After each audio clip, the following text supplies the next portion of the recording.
I think that's, appropriate enough. I think he owes you that enough. But when we get to this race number 2, we did have the favorite win the first race here at Oaklawn Park. Not the favorite, actually. The actually tepid third choice at 2-1 for Jerry Hollendorfer. Race number 2 here. When you look at this race, there is some pace in this race. You have Man in the Can, like you talked about, and I was talking to Ronnie Moquette. He thought this was his best chance.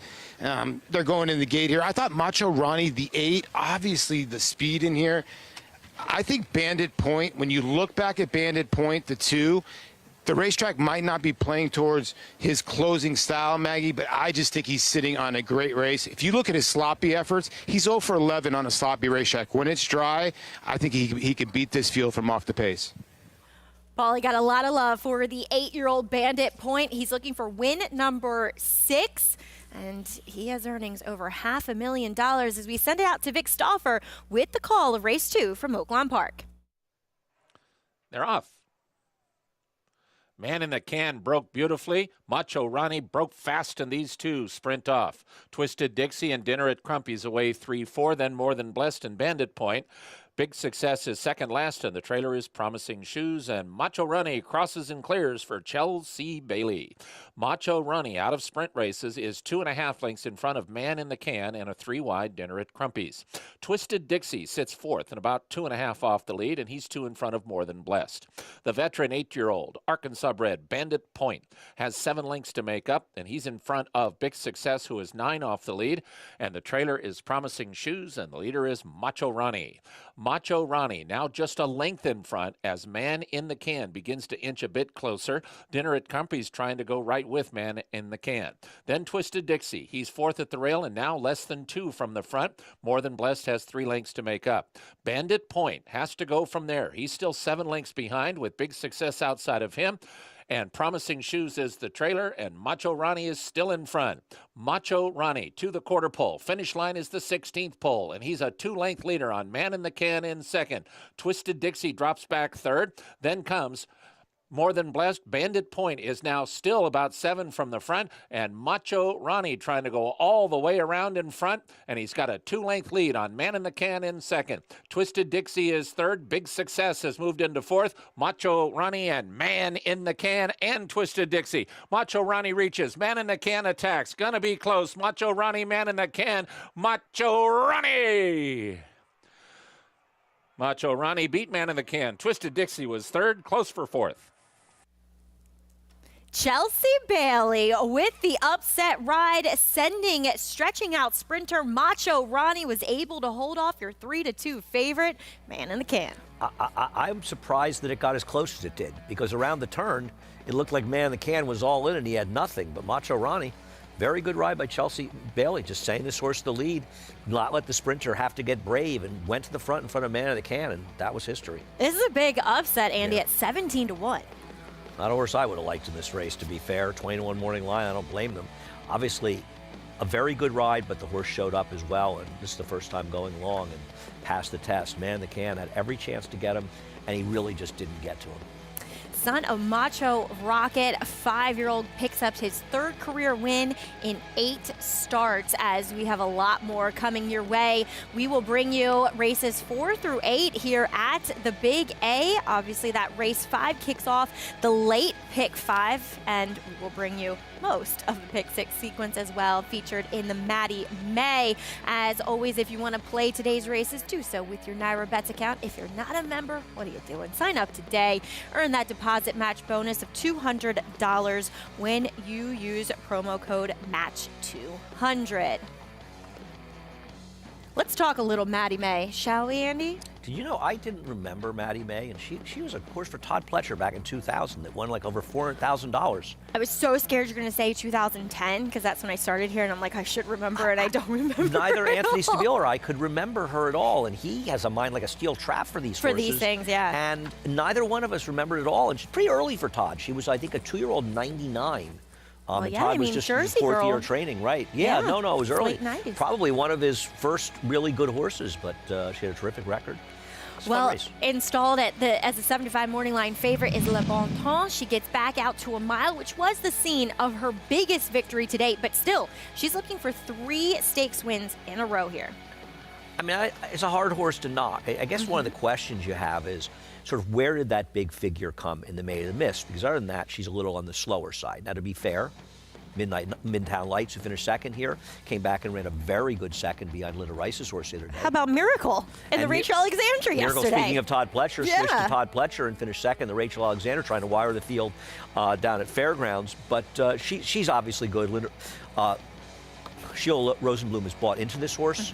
And so it's still Deuce Greathouse's part owner, but that's why it was switched to Linda. Yeah, I remember us catching up with Deuce after the win in the New York Stallion Series stakes, and him just stating that he really felt that the more ground she gets to cover, the better she'll become. And so she's back out to a mile here today, but she'll have to face a good-looking maiden victor in I'm Having a Moment, who looks to improve off that score. She's going to have to, I think, improve to beat Le Bon Temps in this race. And Bill Mott's barn, and it's hard to knock them at all because, I mean, obviously Bill Mott's one of the great trainers in the game, in the history of the game, but also they've been on fire. They're also running very well. But what they don't have a good record doing is winning off of maiden wins and debuts. Just 2 for 26 with dirt winners, won their debut coming back in their second start. Yeah, the Mott barn will look to take both features this weekend at Aqueduct, as they won with Frost Point in the Heavenly Prize yesterday. Coming up next, though, it is the start of the Pick 6 in race number 4, claiming 25, going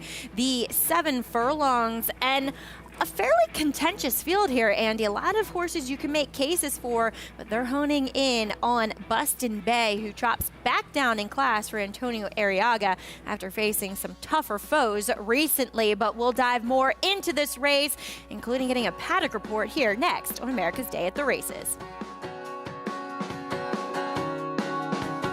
DeMarchelier offers breeders a rare opportunity as the only son of Dubawi standing in Kentucky. Dubawi, one of the world's most celebrated stallions, is now a sire of sires. His top sons at stud are making a name for themselves across the globe. With a picture-perfect pedigree, this son of Dubawi brings one of the world's most potent bloodlines to America. DeMarchelier, standing at Claiborne Farm.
We're really excited about Catholic Boy. I know he has some good ones coming. We have some really good ones here on the farm that we're excited about selling in September.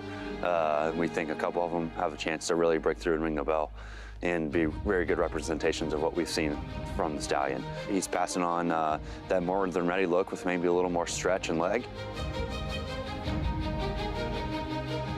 people forget that he was so dominant in the Travers. He won it by 4 lengths, beat Good Magic, Vino Rosso, and Mendelssohn, who are all stallions that stand for more money than he does somehow, even though Catholic Boy won grade 1s on both turf and dirt at NYRA tracks. New York racing is some of the best in the world, and to win grade 1s at that circuit is really hard to do, and Catholic Boy did it a couple times. We really think the first group of horses that will be showcased at yearling sales later this summer and fall will really show what we've seen and why we're so thrilled with what we've seen with Catholic Boy. He has tremendous versatility, obviously, and so does More Than Ready. He comes from the Halo line, which we don't have much of here in the United States anymore.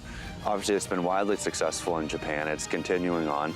All their sons and daughters that you see winning across the world stage basically trace back to Sunday Silence, which is the Halo line.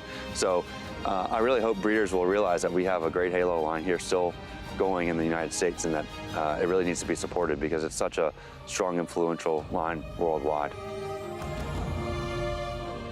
Talking about fitting the bill for a Claiborne sire, he was a grade 6 winner at 2, not just a winner, but a grade 6 winner at 2, grade 1 winner at 3, multiple grade 1 winner at 3, and then another stakes winner at 4. So he was a stakes winner all 3 years that he raced.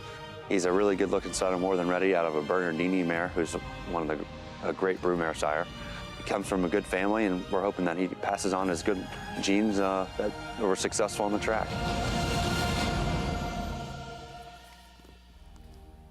Thanks for tuning into the program today, which is always brought to you by Claiborne Farm. 100 years of doing the usual unusually well. Andy, you and I were just talking. We can't wait to see the Catholic Boys. And he's kind of the epitome of a More Than Ready son, in that More Than Ready can throw any type of sire, and Catholic Boy proved that, winning grade 1s on both surfaces. No, I think you're right. I think that's really an interesting point, the way he was proficient on turf and dirt. It's not even clear which one he was better on. He was very good on both. And watching that feature with Walker, it made me want to be at Claiborne and be in Kentucky, and it's got that spring feeling with the leaves just coming out, and you get that smell. You almost feel that smell of spring. And that fresh cut grass. Right, I've been there so many times during the April meet at Keeneland, and it really made me want to be there. I hear you. I can relate, as we have horses in the paddock. 6 minutes to go to today's 4th race in here. Now, 9 to 5 on Boston Bay. She's just faced better horses, but is she that much of a standout in here? No. And she's also somewhat unreliable. I think a lot of people are going to see the switch from Katie Davis to Manny Franco. And Manny is a better rider. But don't make the mistake, I think that Katie's not a good rider, because she's a very good rider. And so I don't really think that should make that big a difference. She's running consistently figures that probably make her the horse to beat. But she has that one sort of big stick-out win at Saratoga, and I don't know where that race came from, and otherwise, she's just okay. I picked her second to the number 7, OK Honey, who's had a little bit of a freshening. And she's a pet. I was going to say, I have a thing for her. Yeah. I've never asked her out. I'm always a little bit, nervous around her, but I definitely, I would date her if I could. If she would go out with me, I would. Yeah. Right, exactly, right. I'm afraid I'll get the usual response, which is not okay, honey. I mean, beautiful Karen, couldn't she be a candidate to wire, or is Trade Secret going to give her some company? I think Trade Secret's going to give her company, especially with Pennington, who's been aggressive. Yep. And I just didn't think she was good enough, to be honest. I mean, I know Maddie, the movie Moxie came out of that race with a big win, but it might have been circumstance. Number 1 kicks off our program. It's Tara's Talent coming in from Parks. Coming in for Michael Moore, who's occasionally runs horses here. Her very best race gives her a chance. He does a good job. Number 2 is Girl of Toscanova, off a freshening from Mercan Cantamasi. From a speed figure standpoint, she fits very, very well with the favorite. She's a big price. The barn's been a little cold. Last time in for a tag resulted in a win for number 3, Keen Dancer. I think it is. She's dangerous on the drop down for Randy. I just don't know if she's quite good enough, but she's not far from it. Picked up for 25, way back win for Antonio Arriaga. She's back in here again, Boston Bay. Yeah, I mean, I think it's a reasonable drop. They're running her where she can win. If they lose her, they lose her. And she's done well for them. Beautiful Karen was able to get pretty loose last time out, going the 7 furlongs. Yeah, I just didn't feel like I really thought she was good enough to win here. I thought she beat a subpar field last time. Yeah, plus, condition claimer last time as number 6, Trade Secret, makes her first start for Bruce Brown. Yeah, and she'll look to press. And does Bruce has an X-Horse is one earlier in the card. But she has been a horse popular in the claim box. Okay, Honey will come off the bench for Gustavo Rodriguez. She had form good enough to win this race. Her form had certainly dissipated in her recent starts. They took 4 months off. I'm hoping she comes back ready to run. That is your field for race number 4. Now we get to check in with Jonathan Kinchin, who joins us from Texas, I believe. Who knows Never where know. he is. Where in the world is Jonathan Kinchin? What's up, JK? Could have a contest. Dun, dun, dun, dun, dun. That was good. That was like that was a good show, by the way. Where in the world is Carmen Sandiego? Phenomenal Saturday morning cartoon. I am not in Texas. I'm in Saratoga. So if you're at home and you're keeping score, the dog wallpaper is Saratoga, and whatever else in the background is usually Texas. So I like the 4 Bustin' Bay, but I'm going to pick the 2. So I'll start with the 4 Bustin' Bay. This is a 100% a price situation. If you forced me to single a horse in a multi-race bet, I would definitely single the 4 if I was trying to advance into the next round, next race or whatever it is. I think Bustin' Bay is the one that you want in here. She's got that kind of even style that I love going 7 furlongs, that stamina but forward look to her. And I think that's going to make her very hard to beat in here. She's kind of got a figure edge. Not a lot, but a little bit of a figure edge. But she also has this kind of tactical, grindy look to her. I do think she's the most likely to get her picture taken. But the 2, Girl of Toscanova, is the one that I was going to pick, just because her price is too good. When 8-1 last time I looked, maybe it's coming down a little bit. She just fits. She's kind of got that grindy look to her as well. She's been facing $32,000 claimers. She's been right in the mix, going a little bit longer last time. She's run well enough going this distance from a speed figure standpoint, going the 7, going the 6.5.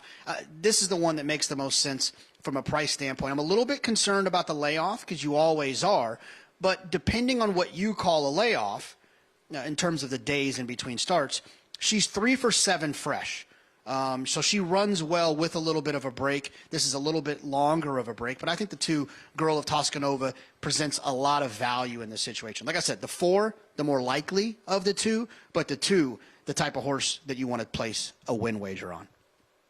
She's very intriguing, JK. Thank you. Currently 7-1. I didn't realize that Robert Amendola had passed away, Andy. Yeah, he passed away, I think, a couple of months ago. I think they kept it sort of quiet. Yeah. Sorry to have lost him. I'm glad you brought that up. You know, he'd been an owner here for a long time, going back in the 80s. Butch Lenzini trained for him for years. They had a lot of success together. Back then they had those those sort of black silks, I think, with like the purplish pink dots. I remember them well. I'll miss seeing him around the racetrack. yeah. Always wears cowboy boots, and they were some flashy, good-looking cowboy boots. But Yeah, Mitch loves the wind, but we love Richard Migliori. He's trackside. Hey, Mig.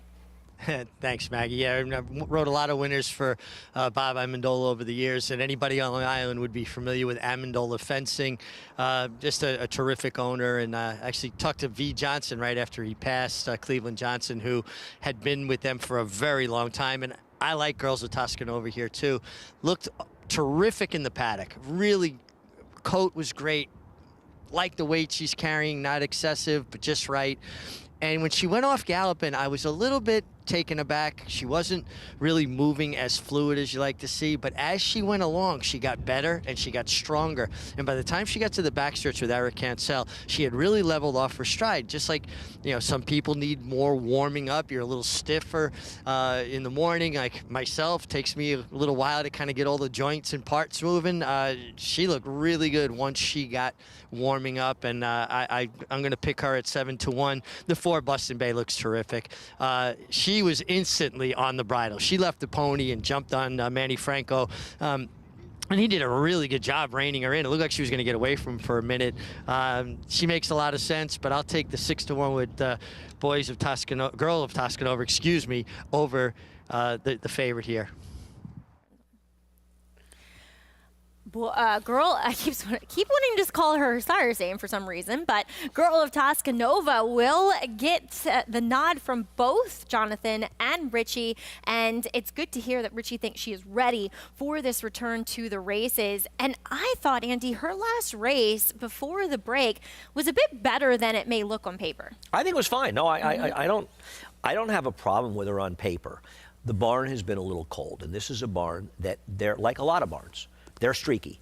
You see them go through great runs, and you'll see them get kind of quiet. That bothers me a little bit. But as far as handicapping her and looking at her odds, maybe she's dead on the board here, but she's a generous price at 6-1, and I wouldn't criticize anybody for picking her here. You know, it's even money on Bustin' Bay. That's crazy. That's crazy. I would find her so much more appealing, Andy, if she was actually turning back in distance. And you know why? Because the first time that they stretched her out resulted in her biggest performance. I was shocked by that, too. I remember thinking I got her all wrong. Stretched. I got her all wrong, too. So I thought the same thing. It's almost like she's a mare that kind of needs that element of surprise in a way. It also feels sometimes like a race like this, the public almost gives up on trying to beat a horse. And it's like the money's just gravitating to the 4, and she is the likeliest winner. She should be about 2-1. Yeah. She doesn't have some decided edge. If Girl of Toscanova comes off the layoff and runs her race, it's somewhat of a coin flip, frankly, between these two. And now she's 4-5. This is insanity. You will not make money over the course of your life betting horses like Bustin' Bay at 4-5. Okay, Honey Sitting at 5-1. She'll stretch back out in distance, also coming in off of a layoff, making her 7-year-old debut, daughter of Haynesfield, who the stake is named for tomorrow on our special Monday card here at the Big A. But we get it up to Chris Griffin, who does have your call. Race number 4, kicking off the pick 6. All in line. All set.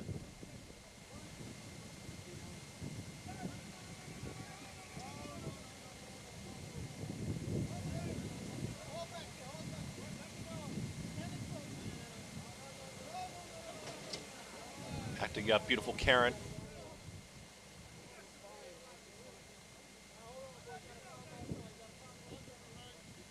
Looks like maybe getting settled there with OK Honey to the outside.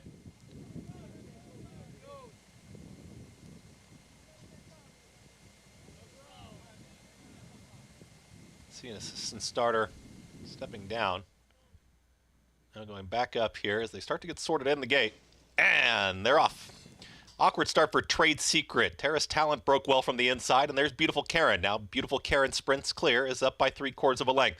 Terrace Talent is going to hold that rail position, is in second. Bustin' Bay, the favorite, is out in the 3 path, is now challenging for that second position. In between horses is Girls of Toscanova. Off the pace is going to be OK Honey. Towards the tail end of the field there comes Keen Dancer, and the trailer at the back is Trade Secret after the start. They're chasing Beautiful Karen, and Beautiful Karen is alone up top. 23.37 for that opening quarter mile, is unopposed on the front end. Bustin' Bay is stalking to the outside from second with less than 4 furlongs to go. Tightly at the rail still is Terrace Talent. OK Honey and Dylan Davis, they're making a big move. They've taken third as Terrace Talent is back to 4th. Also dropping back was Girls at Toscanova. Trade Secret is towards the back of the field with Keen Dancer far back as they approach a quarter mile left to go. 46.51 for that half-mile time. Beautiful Karen is now confronted by Bustin' Bay, and Bustin' Bay is ready to challenge, but Beautiful Karen still in front. Beautiful Karen, Bustin' Bay, and joining them is OK Honey. OK Honey on the grandstand side. 3 across the racetrack here for that final furlong. It's Bustin' Bay who now edges clear. It's Bustin' Bay who's up by a full length. Beautiful Karen to the inside, and OK Honey continues to chase for a final 16th. Bustin' Bay is almost there. Bustin' Bay, too good. Bustin' Bay gets the score, OK Honey. Then Beautiful Karen and Terrace Talent in 1 minute 25.26 seconds. Andy, the public had this one pegged on the nose as we saw number 4, Bustin' Bay, perched right outside of the lone speed in Beautiful Karen when we saw Trade Secret. We're going to get the head on in a moment here of the start, but I don't know how Frankie Pennington stayed on, and it kind of gave, if you selected Beautiful Karen, a glimmer of hope, but she would eventually fade to 3rd. Yeah, listen, if you bet the horse at 3-5, you cashed. I still believe that horses like this at 3-5 are ridiculous. but she did get the job done, and there's a reason with the number 7 horse that she has the record she does. She does not like to win. Ooh.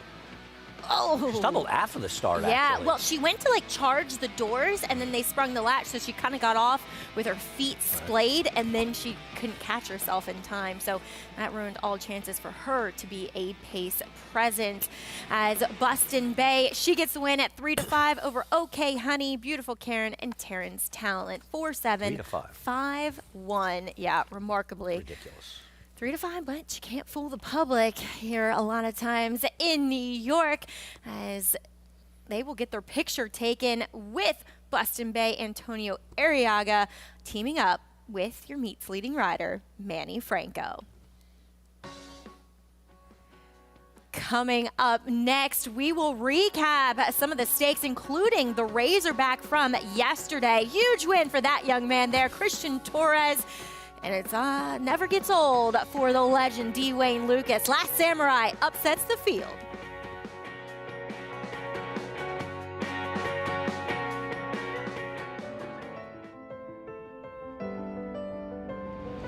It's a domineering display by the ultra-talented McKenzie. McKenzie preservationist Vino Rosso and Yoshida. McKenzie's in front.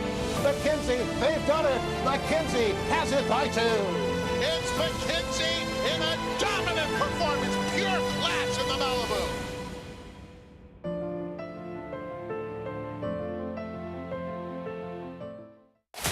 Who you betting on? How about an app created specifically for horse racing? Naira Bets. We specialize in thundering hooves, fist pumping, and boosting your bankroll with robust weekly promotions. And offer betting tips from actual horse racing experts. Bet all day and night, nationwide. Get the action and thrill of horse racing with Naira Bets.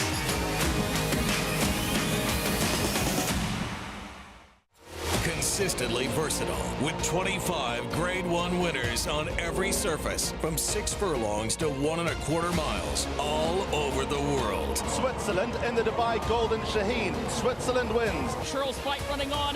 Mason in front. Churls Fight on the outside. At the wire. Photo for the win. Olympiad gets the gold in the Jockey Club Gold Cup. All purpose, all places, all power. Speightstown.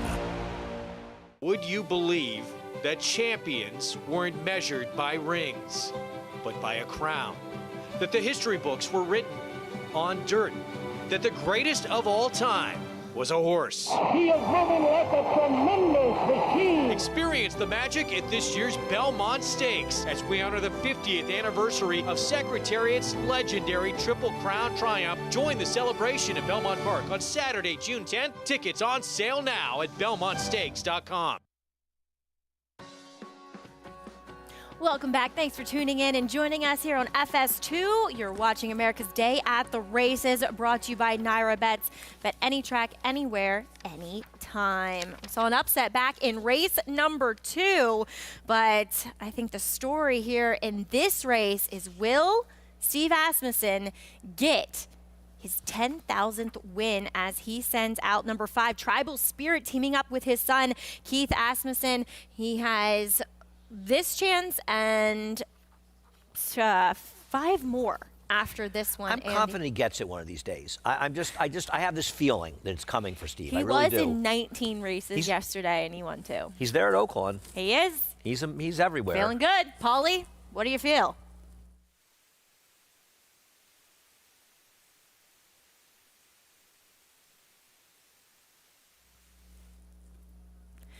So sorry, Paulie's mic having some issues there. Hopefully we'll check in with him in a moment. He has some very insightful things to say, too. I'm very disappointed. He always does. Well, let me ask you a question. Is the 8 interesting here, the first-time starter? Yeah, nice pedigree, but I thought it tilted a little bit more to turf on the bottom side, as we do have Paulie back in action. What do you think here, Paul? Well, what I was trying to say, sorry about the difficulties there, was that Steve's actually watching in front of a monitor or trying to get a monitor. Obviously, with Texas Racing, it's hard to find, with everything that's going on, a race live. But he had a 4-5 shot, I want to say, just took off. Vic Stauffer announced it over the PA with Stuart Elliott aboard. So I think that race is in progress right now. So we'll see what happens there. But he is here, and I would think he'd want to get his 10,000th win, obviously, with his son aboard. And Tribal Spirit in here does put the blinkers on. When you look at this board, it's just so eclectic because the pace is murky. And we have to start being honest. The last 2 days, pace has been, if you're in front, you've been tough to go by. It seems like the Razorback was the exception. And, even West Willpower, I thought, ran a dynamite race, but I just think those were just quality horses. I'm not saying or patronizing any of these type of horses, but I think the lower rung races here right now, it's just really hard to pass horses. And take your guess in here, like who's going to go to the front end, because it's kind of murky. You look at the two, I like the horse a little bit, but the last 2 times that she's ran, she's gotten dead left in the gate. And I don't think she can get dead left from the tool if somebody crosses over on her. The 6th King Contender, just get ready for it. She's 0 for 16, and she gets out of the gate bad most of the time. Maybe Tribal Spirit putting the blinkers on, but there's been no speed there. Every time that horse has had gate issues. I'm in agreement with Andy. Why wouldn't you take a shot on the 8 in here at 6-1, the first-time starter? You get Ricardo Santana, horses live in the exotics, and if this horse can break on top, hold on, I'm trying to get, Vic Stauber was trying to announce, I was wondering if he was going to say something about Steve Asmussen, but Flash of Cherokee, a filly by Flashback. She's got some 5 winners in her family tree. She doesn't have to be much, and if she could break on top of this field, I think she could be really tough to catch, because I think anybody that breaks on top of this field is going to be tough to catch. The problem with the racers, the 2 and 6, who are probably the best horses on paper, are a combined 0 for 31. They're just a little hard to bet on. And that's why a horse like the 8 taking some money, the firster, becomes appealing. I got a stupid horse, Maggie. What about the 9 picking up Bejarano? Okay. I don't know, just good rider change. Apparently some issues before the start last time. A bit of a guess. All right. I'm just looking for something in here, because I got to tell you something, there's nobody in here I want to bet on. So I'm just trying to find something. Well, let's take a look at Alita, the 0 for 16 horse. Isn't this a weird claim for Jerry Hollendorfer? It's or not anybody. like he does it. Right. It's not like he does. He's 0 for 3. So obviously, I'm just saying that because it indicates that he doesn't do it often with maiden claimers first after the claim. As think he had sneaky Thistledown for him? 6 years old. I don't know. What? It's the craziest thing I've ever seen. I have absolutely no idea why anybody wanted to claim this horse. I guess the only thing you say is she gets checks, but it doesn't mean she pays for herself. I'm with you. Because you're playing at the bottom here. I'm with you. I was shocked to see that he claimed this horse. And he doesn't really have that much of a record off the claim with maidens, by the way. Well, that's what I mean. He doesn't do it often. I mean, it looks so ludicrous on paper that maybe it works here, but I can't see it, it worth taking her as a favorite. I was going to say that maybe they want to claim a Tappet and make her a broodmare and breed her, but then why would they run her back for 20? I'm just grasping at straws because I can't figure out why anybody would want to claim this horse. That's a hard no. I'm just trying to come up with some reason why you would claim the horse, right? I'm totally with you. I don't get it at all. I mean, not a great price here, but isn't number 4 Fox Pass a little bit intriguing? I mean, is an Arkansas bred, gets Lasix though. You love the Arky breds, Maggie. Just admit it. I'm a big fan of all state bred programs, Andy. But comes out of a live Arky bred race where Benny K and Susie 2 would rattle off 2 wins subsequently, including yesterday with the 66. She lost the greatest horse in training in her first start. Who's your filly? Oh gosh, that's right. I mean, if it had been before yesterday's race, this horse would have been like 1-5 in here. Yeah. I got you. She can win this race, and the other thing that's appealing about her, she's 0 for 2. Right. She's not 0 the for least 16. Exposed as she'll drop down to the 20 for John Ortiz here. Did get word that Steve Asmussen did just run second at Sam Houston. Let's see if he can break through. Win number 10,000 on the line with number 5 Tribal Spirit here in race number 3 from Oaklawn Park. Vic Stoffer will bring you the call.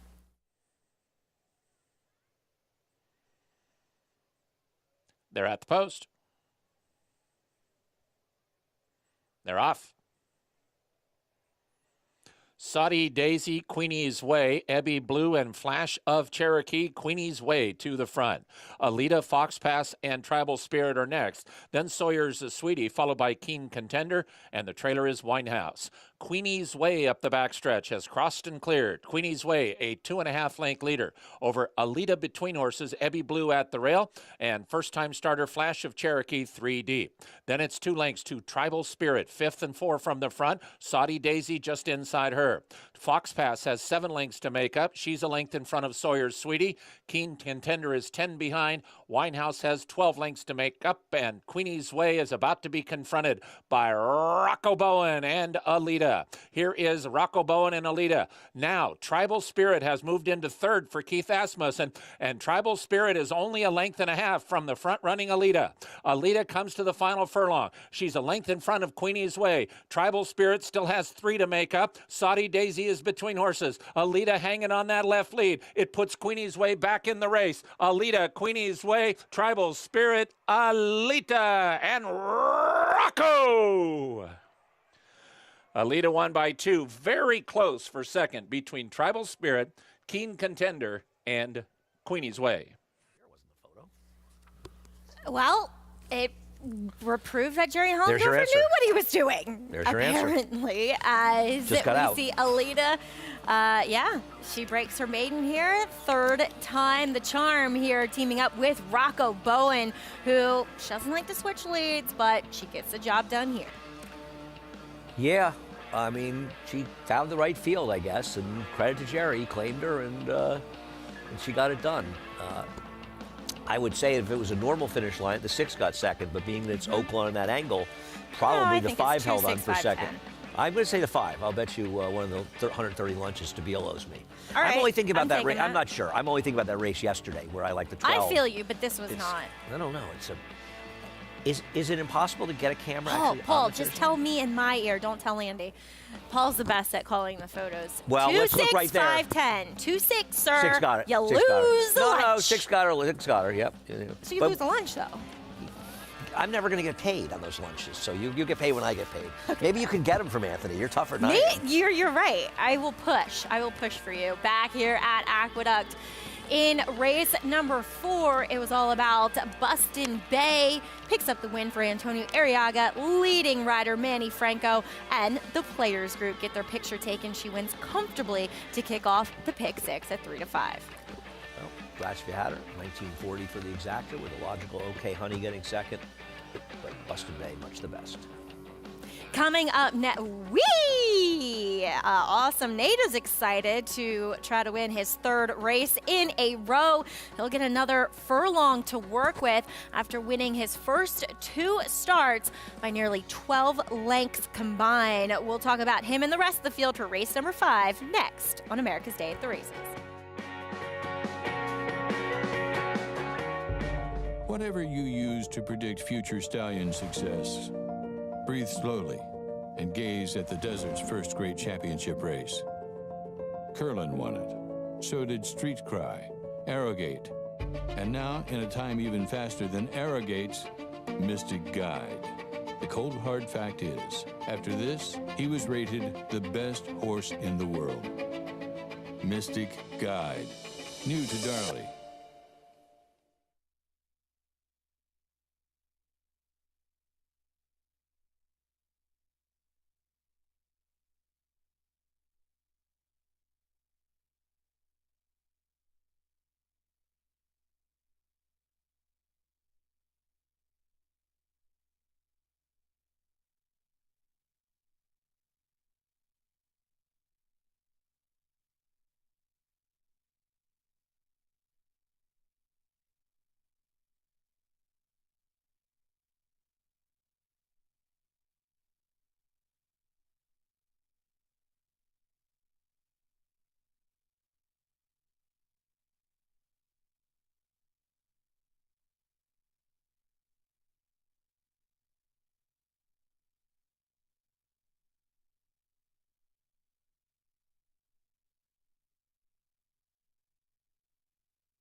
Welcome back to America's Day at the Races, proudly brought to you by America's Best Racing. For the love of the race, check out americasbestracing.net today. As we have horses in the paddock for one good-looking field of second-level allowance New York breds going the mile. Heavy favoritism at the moment on Awesome Native, who will put a perfect record on the line as we check in with the MIG standing downstairs. You almost had perfect records here at Aqueduct, too. Not quite, but had a lot of fun here at Aqueduct.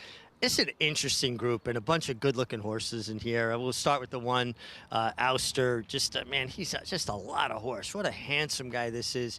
Bit of a handful getting the tack on, but he really checks the boxes as far as the physicality part of it. His trainer, Mark Hennig, is actually here today.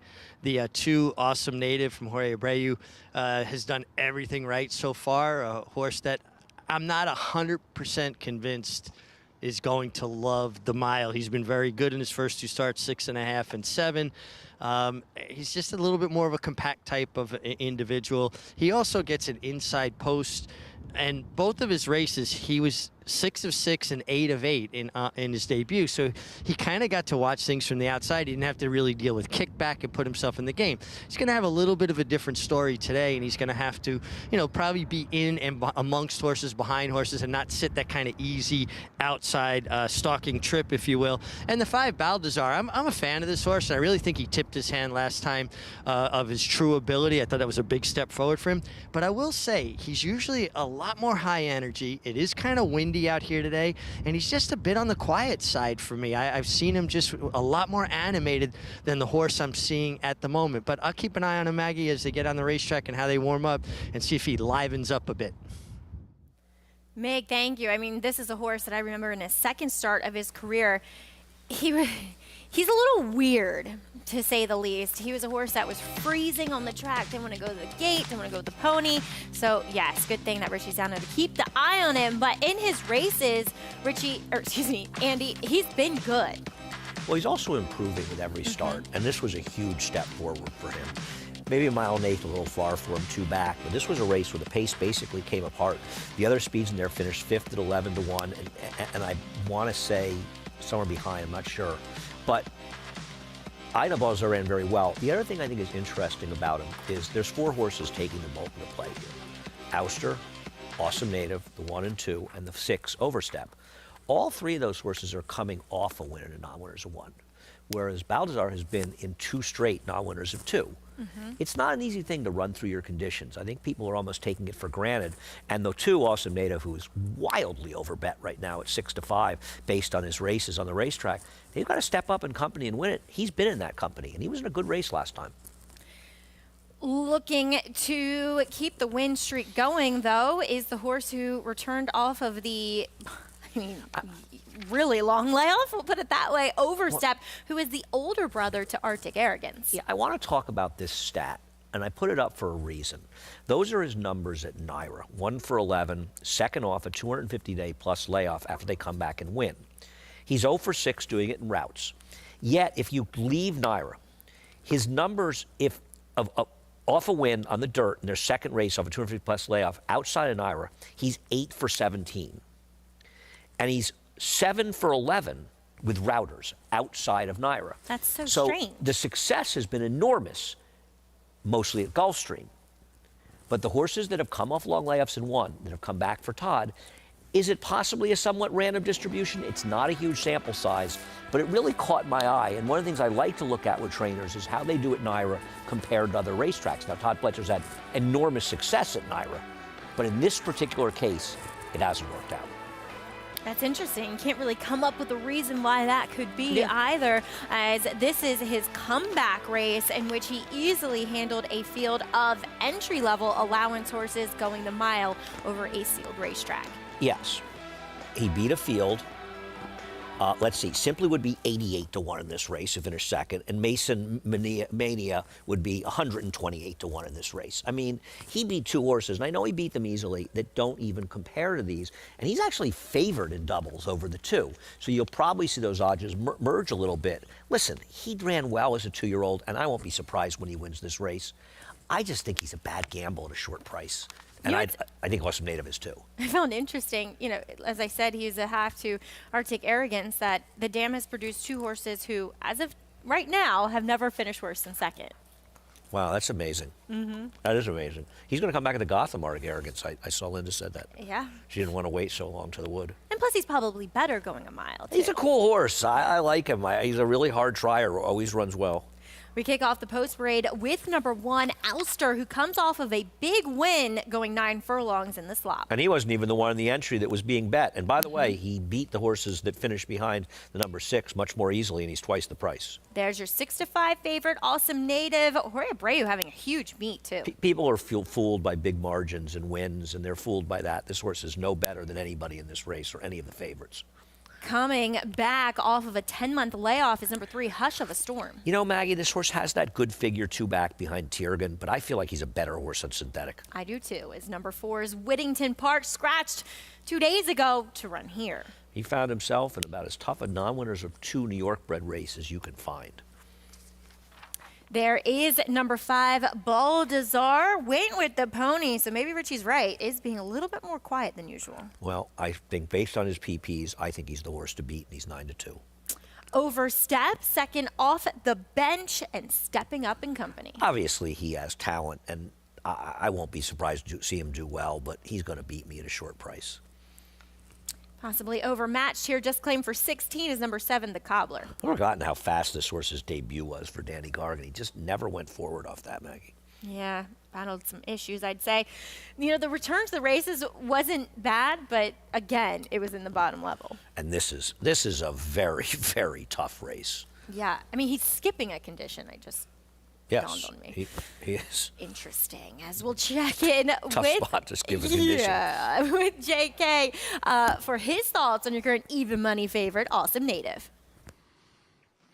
Yeah, look, I mean, I think this is, I don't want to say it's a 2-horse race because it feels a little bit more complex than that, but I think there's 2 horses that make the most sense. We'll start with the favorite, who I'm not going to pick, the 2 Awesome Native.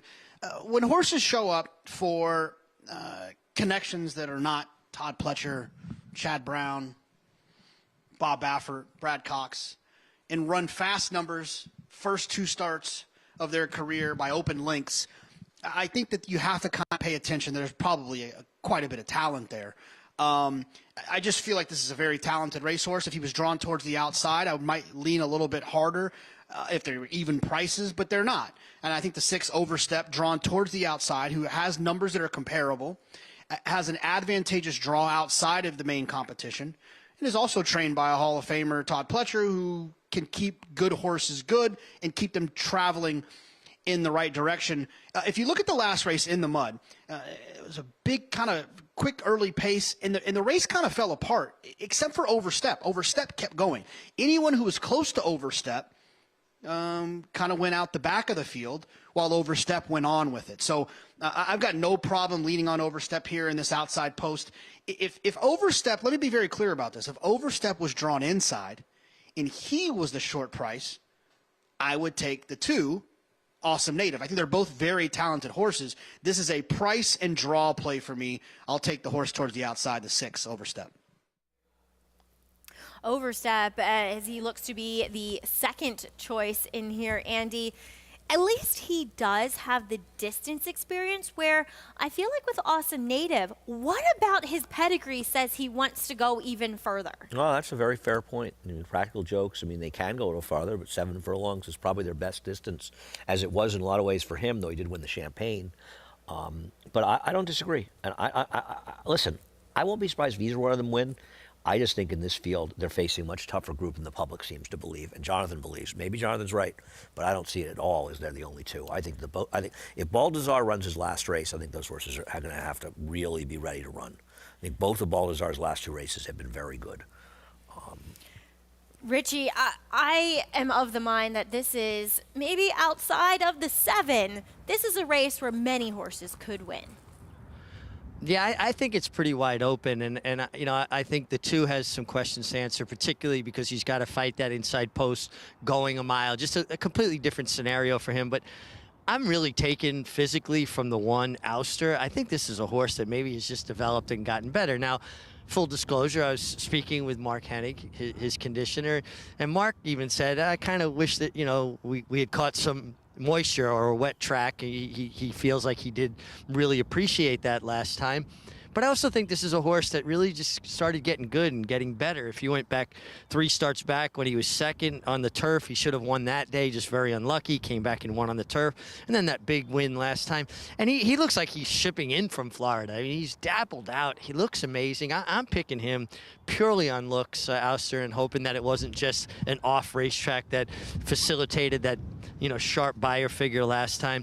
Baldassar definitely got more energetic when he got on the track. I liked his stride, good bounce in his step. He really jogged off nicely.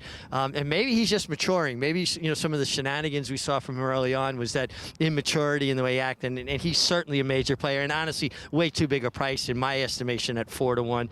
And the 6 overstep makes a lot of sense, particularly from the outside post. And I liked his warm-up for a horse that was a bit nondescript in the paddock. He elevated, in my eyes, on the racetrack. But I'm going to go with the 1, Ouster.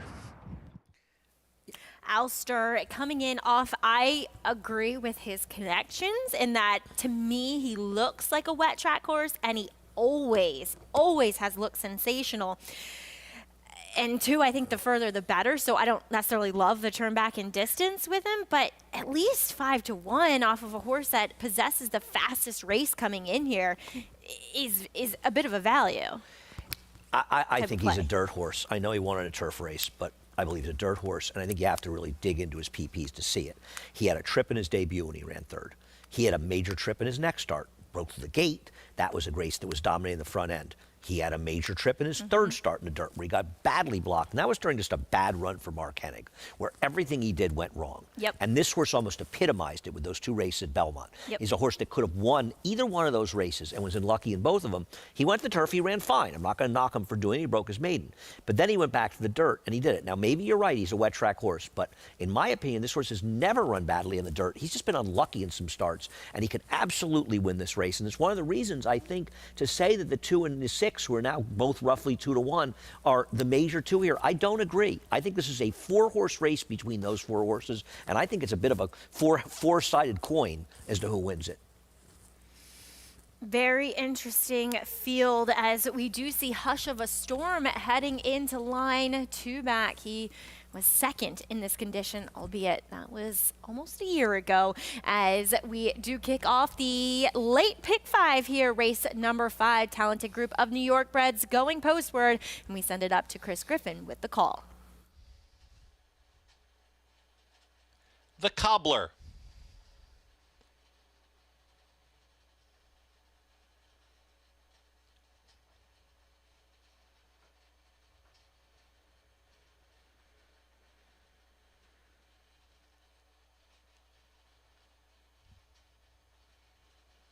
All in line.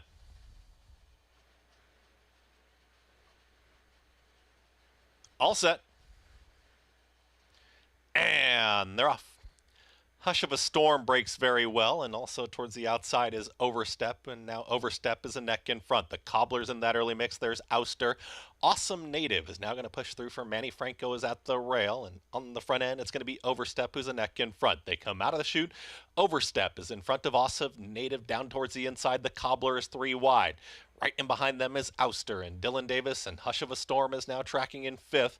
And the far outside is going to be Baldassar, is only a length and a half off the battling trio, and the trailer, Whittington Park. They went 23 and 3 for that opening quarter mile. Overstep is a neck in front, has company to the inside here from Awesome Native, and Awesome Native is trying to push on through and challenge for that lead.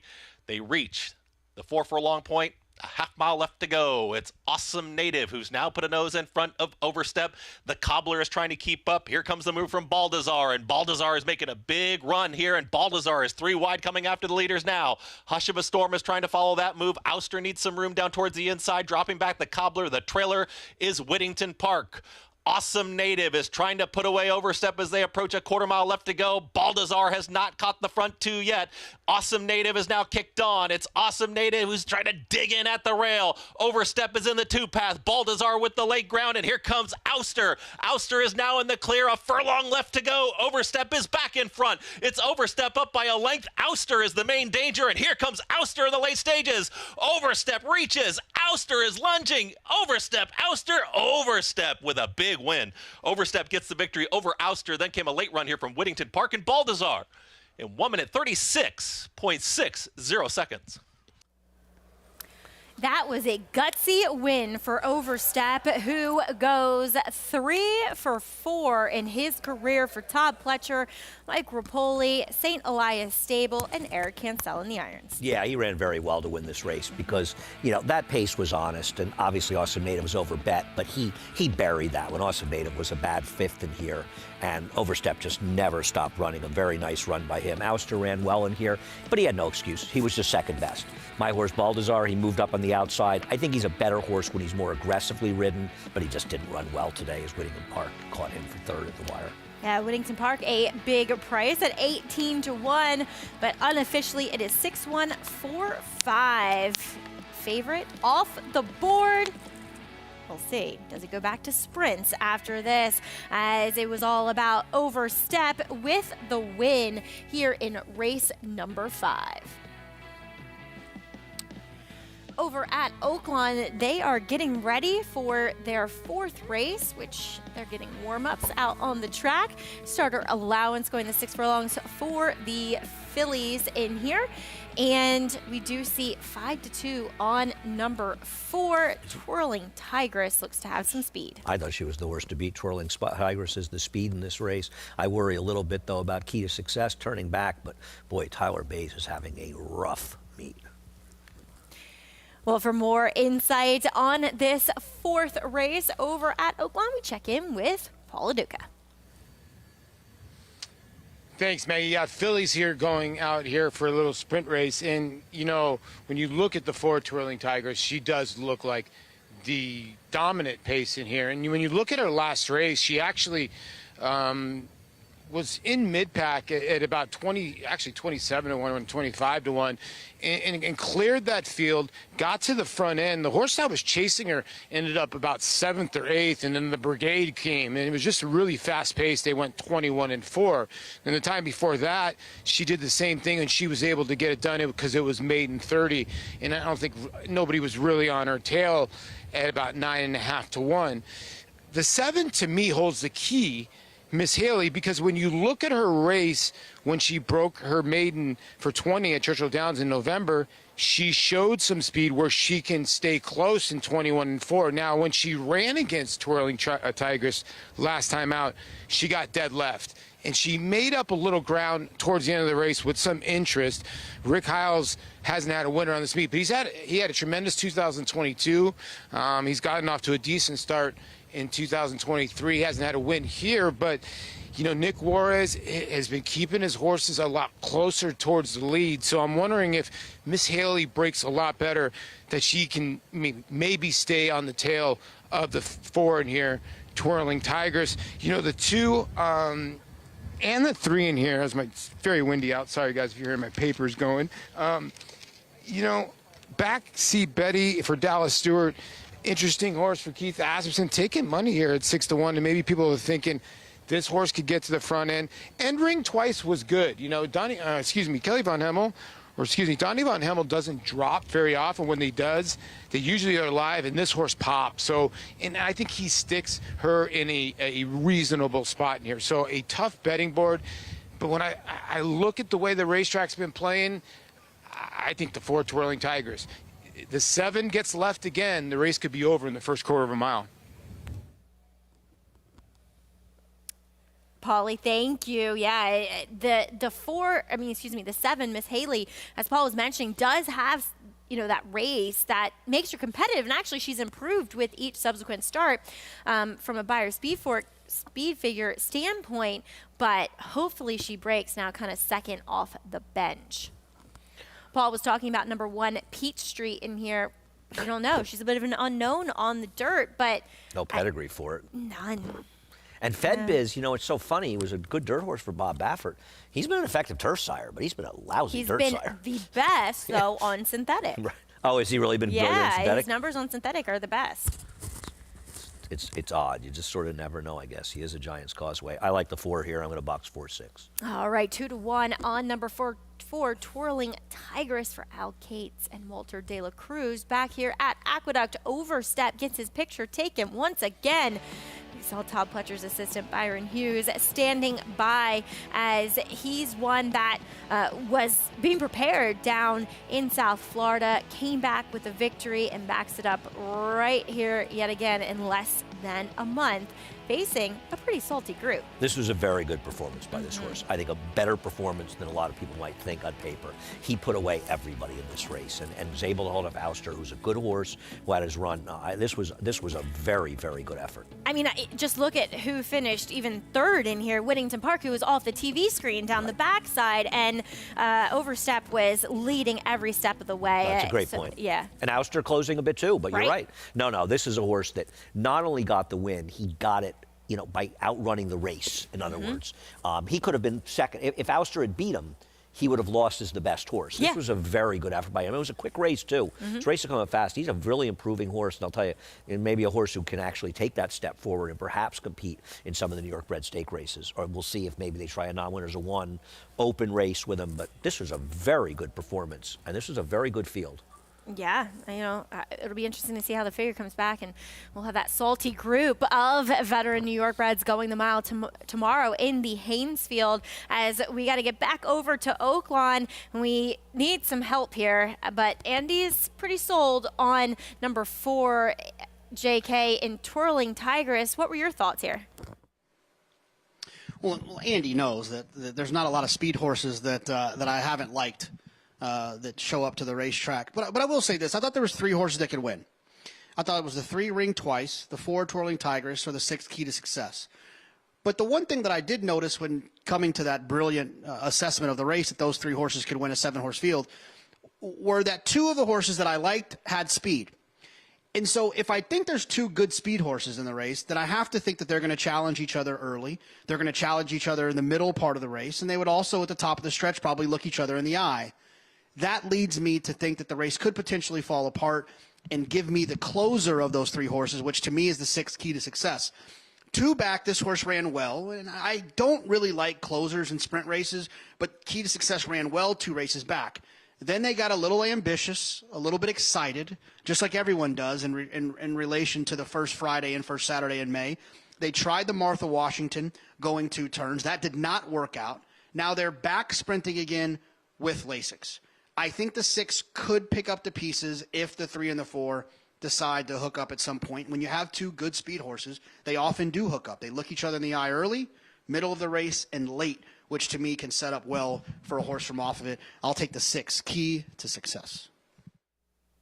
All right, JK, thank you. As Key to Success, she only has the 1 sprint race, Andy. That was 2 back.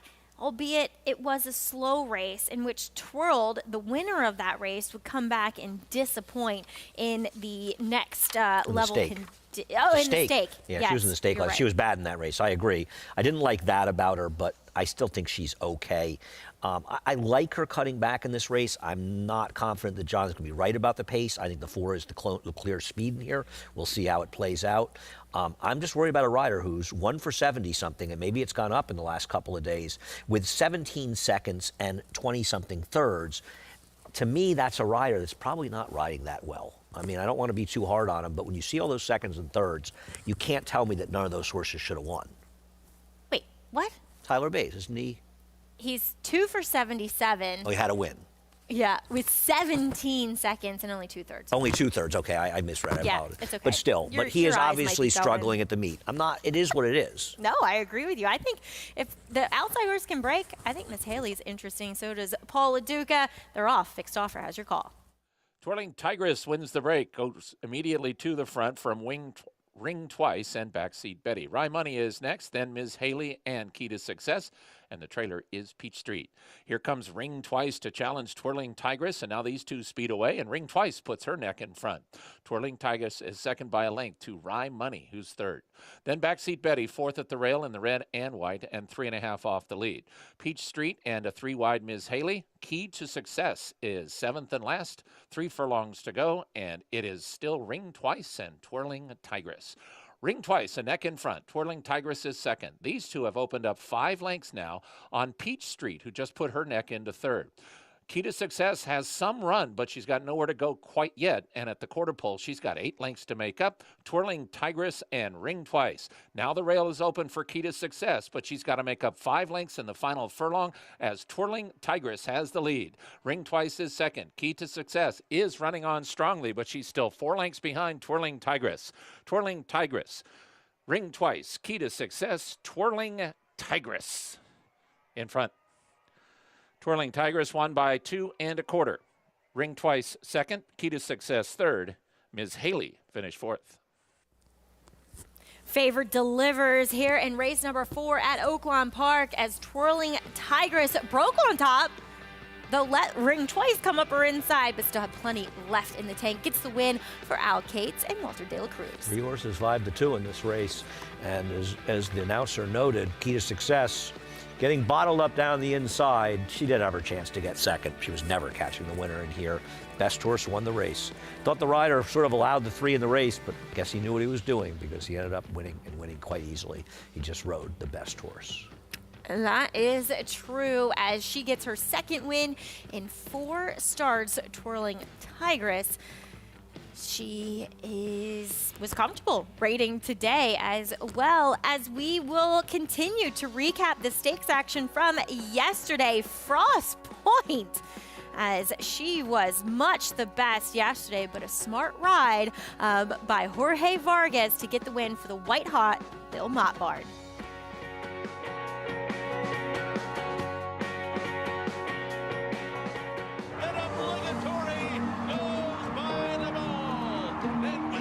Here comes Malitha, here comes Clariere on the outside, and it's gonna be Clariere! Nest, much the best. She won by better than 10 lengths. And Elite Power gets up to win the sprint. Outside it's Malitha coming to the wire. Who's it gonna be? Here's the wire. Oh, the wish has come true. That one's for you, Cody. Now more than ever, it's time to get with the program. When shopping for your next race prospect, consider that New York breds start with an advantage. Our New York breds run for serious green. At Saratoga Race Meet, New York bred maidens run for up to $88,000. New York bred allowance horses run for up to $100,000. And New York bred owners can collect awards of up to $20,000 per horse per race. So get back with the program. Seriously. Flightline is in full flight. Flightline turns it on at the top of the stretch, and he's in cruise control. And Flightline takes off. Take a good look at this, because you're not going to see this too often, maybe never again. Flightline, 20 lengths clear. World-class racehorse, world-class performance at a world championship event.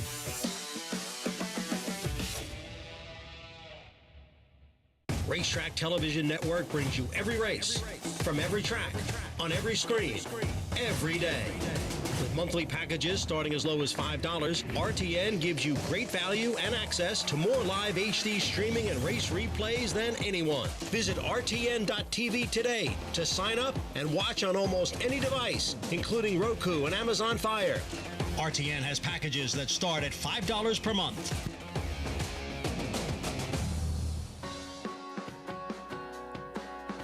Thanks for tuning into the program here on Fox Sports 2, brought to you by Claiborne Farm, 100 years of doing the usual unusually well. As we had a favorite deliver here back in Oaklawn's 4th race, it was Twirling Tigress who gets the win beneath Walter De La Cruz, and just the best horse here, Andy.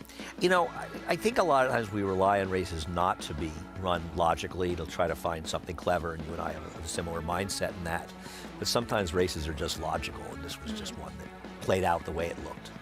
2 speeds in the air, and the 6 try to pick him up. I bet 4-6, not quite good enough. Had her chance. Twirling Tigers returns $7. Actually, they ended up being. She must have been the favorite. Well, there were 3 5-2s, but she paid $7, so I'm guessing she was the shortest. I don't know. Interesting. That is interesting. Welcome back to our studio here. Maggie Wolfendale, Andy Serling, Richard Migliore, Paul LaDuca, along with you. And we'll take a look back at the Grade 3 Razorback. And Andy, this was the first graded stakes victory for leading rider at the meet, Christian Torres. I like this horse. He also loves Oaklawn Park, as it was an interesting run through that first turn. Yeah, I want to talk about the horse, but I also want to talk about this rider, Maggie. This was an exceptional ride. He's a very cool horse. Wayne Lucas having him now for the late Willis Horton. Dallas Stewart, who had a lot of success with him, including that win last year. But when he won the Oakland Handicap last year, don't forget, they very shrewdly put him on the lead. I think it was John Court. Yeah, and got it done. In this race, he was able to pick up the pieces. But the reality was, it wasn't a fast pace. And it's not like any other horse closed any ground in this race whatsoever. And I thought one of the most fascinating things from the interview that Paul LaDuca did afterwards was that Christian Torres has only been riding for 3 years. I mean, this looks like a kid who's got a serious future in this game. I remember when he rode here for Wesley Ward. And I don't remember this. I think he won. Did he win a stake early on, or it was like a nice 2-year-old race or something like that? But anyway, Paulie, you got to catch up with Wayne Lucas after the win, and I found it interesting. This is only his second Razorback win. The last time he did it, I wasn't even born. 1985. Wow, it's absolutely crazy. You know, when talking to Wayne, he just still has the passion, and he still has the smile on his face. You know, and when I was talking to him before the race, I was actually walking by here. Where a lot of the trainers and the owners stand, and he said, "Don't leave my horse out. The horse is doing well."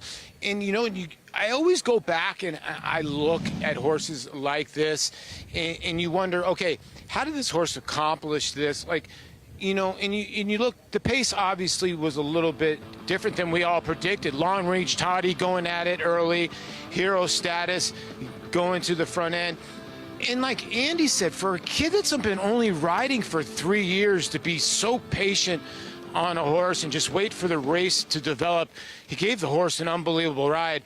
But I'll tell you what, Wayne actually said something to me after the race. He goes, "Look at your racing form, son."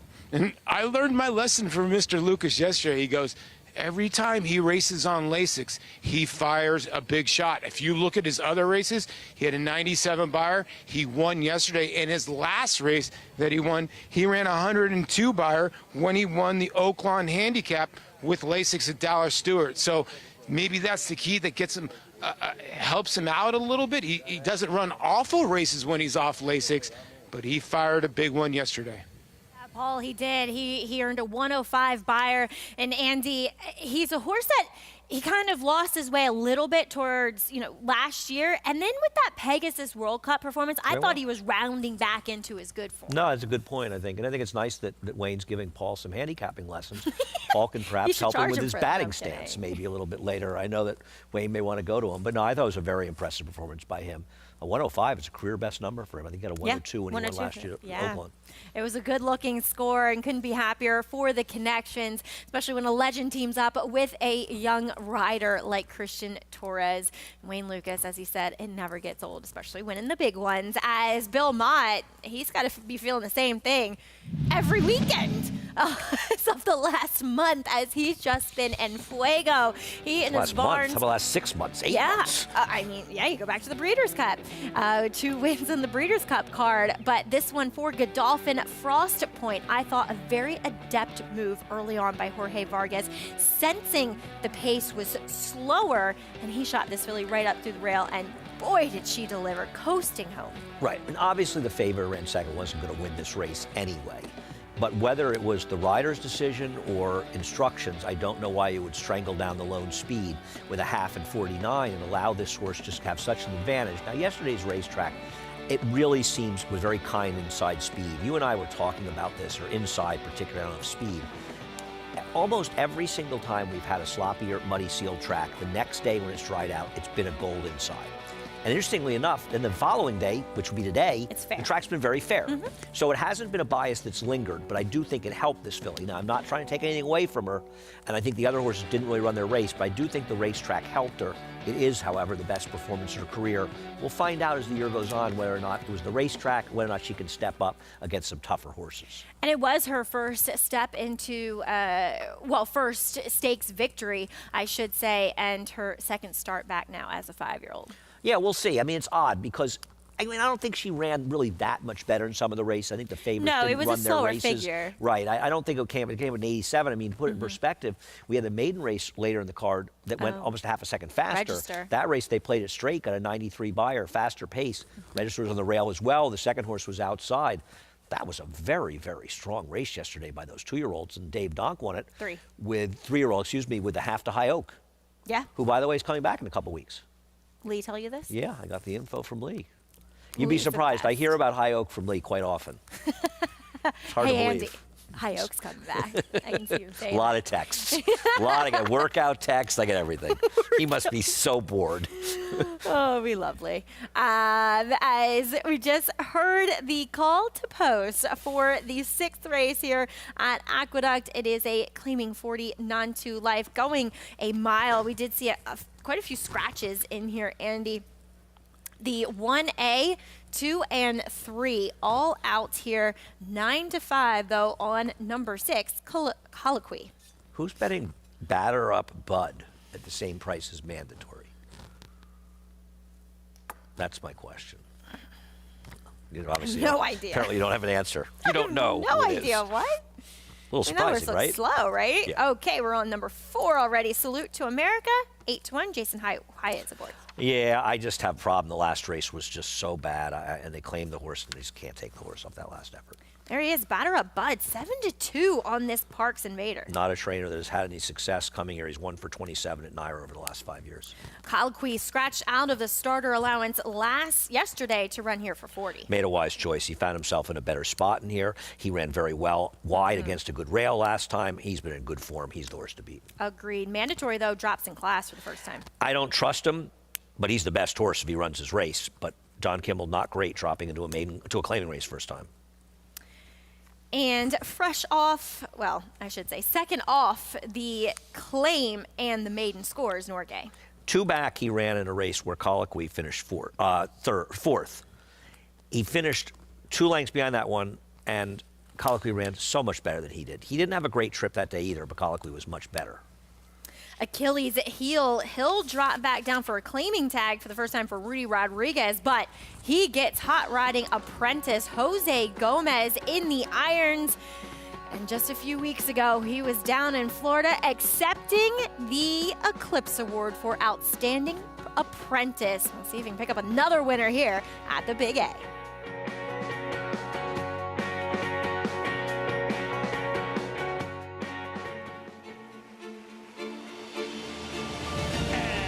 They're off in the Curlin, Florida Derby.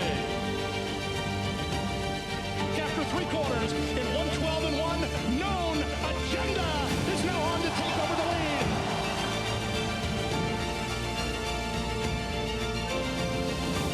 It's Known Agenda for St. Elias Stable. Florida Derby winner, Known Agenda.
Thanks for tuning in. America's Day at the Races rolls along with you as we are getting ready to kick off the late pick 4 sequence here at Aqueduct with a claiming 40 non-2 life. We're going the mile distance, and we have our eyes on the horses. That's Richard Migliore. He's standing by trackside.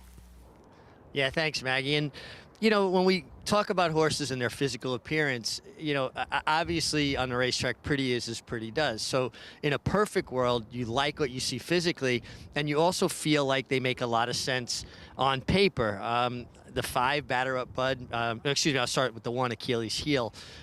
He looks fantastic, and it feels like Rudy Rodriguez's barn is really coming to life. I don't think that he checks the boxes as far as what I like to see on paper as it matches up to his physicality, because physically he really looks outstanding, as does the 5 Batter Up Bud. Love the weight he's carrying. You know, he's already won at the mile distance. I think he'll like stretching back out, and he just seems to make a lot of sense to me from a physical standpoint. But the one that checks both boxes is the 7 Mandatory. I think if he runs one of his better races, that puts him squarely in the picture. And from a physical perspective, his coat is outstanding. I thought his coat had turned a little bit, and I think he's come back around. I think he's really checking the boxes for me from that physical perspective, and he's taking a meaningful drop in class. And it feels like he's gotten into races lately where he's just had to work too hard against superior competition, and sometimes that drop in class when they just get to do things a little bit easier, a little bit more in the bridle, make all the difference. So I'm going to go with the 7 Mandatory on the drop. Mandatory on the drop, but some food for thought that you came up with, Andy, is a trainer stat for John Kimmel with horses showing up for a tag for the first time. Yeah, and they're food for thought. Listen, I showed a stat in the last race that, you know, obviously didn't come to fruition, to say the least. But the numbers don't lie, and I think, you know, when I look at trainers, when they drop their horses, a lousy stat is actually a good stat. It means the trainer's dropping the horse for a reason. Right. You know, I had to explain this once to a trainer who got mad at me when I put this, and I said, all it shows is that you're dropping your horses because they belong in claiming races or lower. I said, it doesn't show that you're a bad trainer. It shows that you're a good judge of where they belong. The good Mandatory, Richie said I think this horse runs one of his good races. I'll put it another way. I think this horse runs one of his good races. He'll smother this field. Yeah. I actually think that there are races in this horse's career, including this one, that are really good. I mean, this horse was coming off of an 8-month layoff. Reggae Music Man, he'd be 1-9 in this field. Yep. Life Changer, he'd be 2-5 in this field. And he ran very well in there. It's not just that he ran third. He actually ran a game race. I don't like the fact that his races got progressively worse. Now, having said that, he was in tough company. He's not a 1 1/8 horse. He's really more of a 7/8 type horse, a 1-turn horse. I think he's much the horse to beat in here, and he shouldn't be 3-1 second choice, but I don't trust him. JK, your thoughts quickly here on race 6? When you have a horse who's 40-1 last time, 12-1 the time before that, 27-1 the time before that, has figures that are competitive, and shows up in 3-1, where do I sign? Simple but true. Is Richie and JK going with number 7 Mandatory, though we'll have to face Colloquy, who does exit a performance that is better than it looks on paper against the racetrack, and the flow of the race takes the blinkers off for Horacio de Paz. Chris Griffin, he has your call. It's race number 6 from the Big A. All set.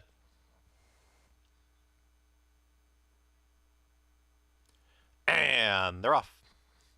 Slow start there for Colloquy as towards the back end of the field with Batter Up Bud. Norgay's got early speed, and so does Mandatory in between horses, and their Salute to America, 3 across the racetrack. Taking off of them is going to be Achilles Heel. The 2 trailers, Colloquy and Batter Up Bud. They're already 6 lengths off the lead. A battling duo up front. Salute to America has got a nose in front of Mandatory, who's not going to let the leader get away, and now they're head and head up the backstretch, a pace duel on the front end.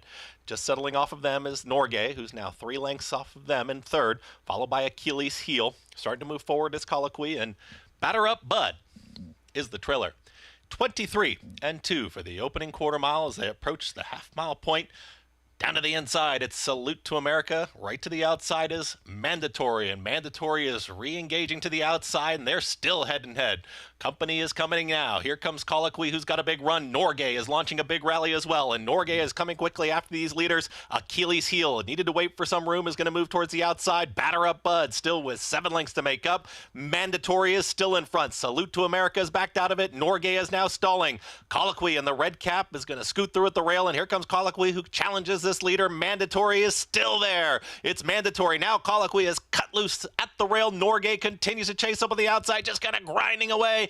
Down to the inside, it's Colloquy who's put a nose in front. Mandatory has been very game. The entire journey is trying to come back. Colloquy trying to put it away. Mandatory is not done yet. Colloquy now up by a length. Mandatory is still there to the outside. It's going to be Colloquy to get the victory over Mandatory, Norgay, and Achilles Heel in 1 minute 38.16 seconds.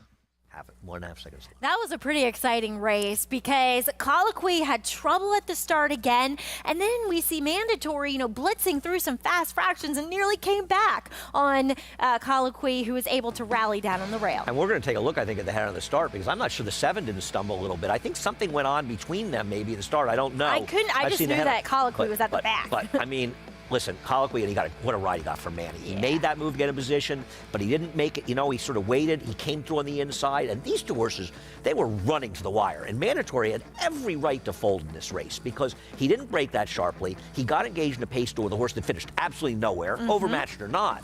And he was not giving up at the wire. I mean, this was a terrific performance, and it's funny. I picked Colloquy because I didn't trust Mandatory in the drop down of the stat. But at 3-1, he was the better bet, Mandatory, and it was an unlucky loss if you bet him at 3-1 because he ran a winning race. I wonder what barn gets him. Somebody's got to have claimed that horse. Somebody has to have. Yeah, you would think as Manny Franco extends the lead. Now he is 3 in front of Dylan Davis. Colloquy wins at 7-5, 6-7, 8-1 as you were just watching the in-house view. Yeah, I don't know if we have the head on here, if we can show it, because the 7 does stumble a little after the break and then the 5 cuts off the 6. And the 6 broke a little slow and the 5 cut him off. Both of these horses did not have clean starts, but I got to say, Mandatory did all the running involved with that pace, and this was a quick pace. A very good effort by him in defeat, and frankly, and I picked the 6. He was a little fortunate to win this race, even though he had less than a perfect trip, to say the least. Colloquy gets the win for Horacio De Paz. Made the right call in the end to run him here instead of the race yesterday, and gets the win for Take a Shot Stables and East Coast Partners. Blinkers coming off today gets the win. As you're watching America's Day at the Races, and we will be back with your official prices after this break. Warfront. On the racetrack, his accomplishments included this victory in the Vanderbilt at Saratoga. It will be Warfront to win it by 2.5 lengths. Now this son of Danzig ranks among the world's elite sires. With over 100 stakes winners, Warfront's progeny includes some of the world's most talented runners, both at home and abroad. Ranked number 1 by percentage of lifetime stakes winners, graded stakes winners, and Grade 1 winners. Warfront, standing at Claiborne Farm. The road to the Kentucky Derby starts with Naira Bets. Earn a cash bonus throughout the Triple Crown Trail. Hit a $5 win bet on select races and split $1,000 on each race. Opt in at NairaBets.com.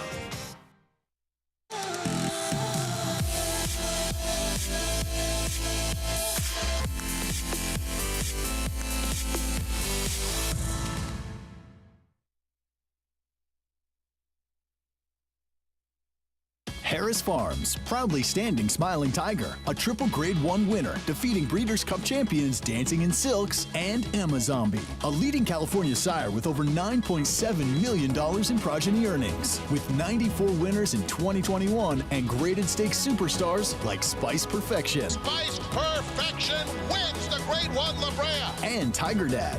Smiling Tiger, a leading California sire, standing at Harris Farms. It pays to be Cal bred. Tampa Bay Downs has a rich thoroughbred horse racing history in Florida dating back to 1926. Celebrities such as Babe Ruth, Jack Dempsey, and John Ringling all attended opening day. In 1981, Hall of Fame jockey Julie Crone won her first career race here, and in 2007, we saw Street Sense win the Tampa Bay Derby and go on later that year to win the Kentucky Derby. Featuring full fields, great turf racing, and a 15% takeout on our Pick 5, Tampa Bay Downs has live racing every Wednesday, Friday, and Saturday. Welcome back. Our program here on America's Day at the Race is brought to you by America's Best Racing. If you love the race, check out americasbestracing.net today. Back over at Oaklawn Park, Hot Springs, Arkansas, Maiden 10 going a mile, in which we see a pretty big field going postward. So we obviously need some help here. And Paul Duca, you are the man with the plan. Oh, I appreciate it. Maggie, listen, the betting board is focused on 3 horses, and I kind of think they got it right. Now, the one, Toast to Coast, is getting some money in here for Dwayne Lucas. So when Dwayne Lucas gets money, it does scare me a little bit. But this is the start of the late pick 5, and you look at this race, and you look at the 4, 9, and 11. They're the 3 horses that are getting betting here. The 11, I'm not going to try to pronounce that name, with Ramsey Zimmerman and Robertina Diodoro. Looks like the horse that can be the controlling speed in here. That last race is just confusing. This horse had no resistance. Got to the front end, 23-47. Now, I know a lot of the horses backed up, but he kind of just didn't put up a fight at all and just sort of backed out of the race. And I kind of think he's chilly on the board a little bit at 9-2 as of right now.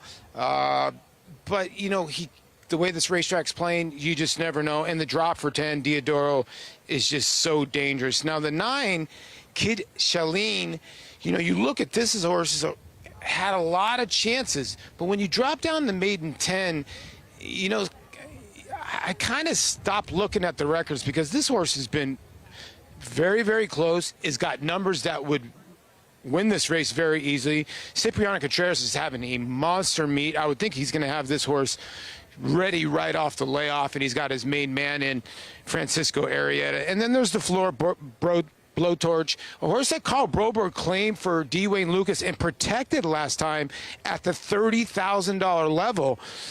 Very confusing now that you drop for 10, but that was after a really bad effort. And Carl Broberg's one of those guys that a lot of people, do you really want to claim from Carl or not?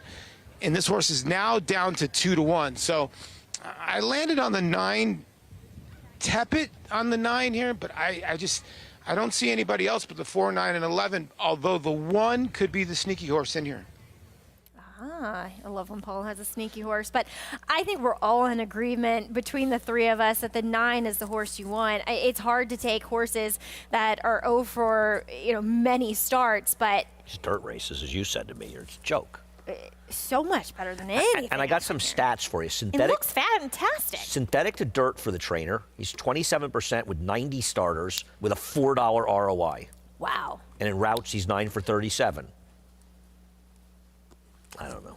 I think he's going to win, but I'm not betting him at 2-1. I agree with you. Back over at Aqueduct, we did see Colloquy game it out over Mandatory in the end, getting the win with Manny Franco aboard. Here's the start. Watch the 7, who stutter steps into the 6. The 5 comes out, so that completely destroys Colloquy's start. Yeah, I mean, it's hard to know. It's funny looking at different trips, right? Because the 7 stumbled a little bit. He kind of stumbled forward. I don't think it hurt him that much. But to stumble and have to regather yourself and then get involved in a quick pace. And so I think Mandatory did a ton of running in this race and ran well enough to win. On the other hand, Colloquy was compromised at the start. He doesn't have that break. He's a little closer to the pace, a little easier to win. I think they both ran very well. Who actually ran the better race, I'm not going to be able to say it. I think it was funny you and I were talking about it. While that happened, Norgay sitting the perfect trip in 3rd, right off the 2 duelers. The 1 is sitting on the rail behind them, and neither one of them can come close to the 6 and 7 in here. I can't tell you for sure what order, but I know the best 2 horses finished 1st and 2nd. Yeah, and as you said, it'd be interesting to see if anybody went for Mandatory, who showed up for that tag for the very first time in his career. I'm going to find out right now. Go for it.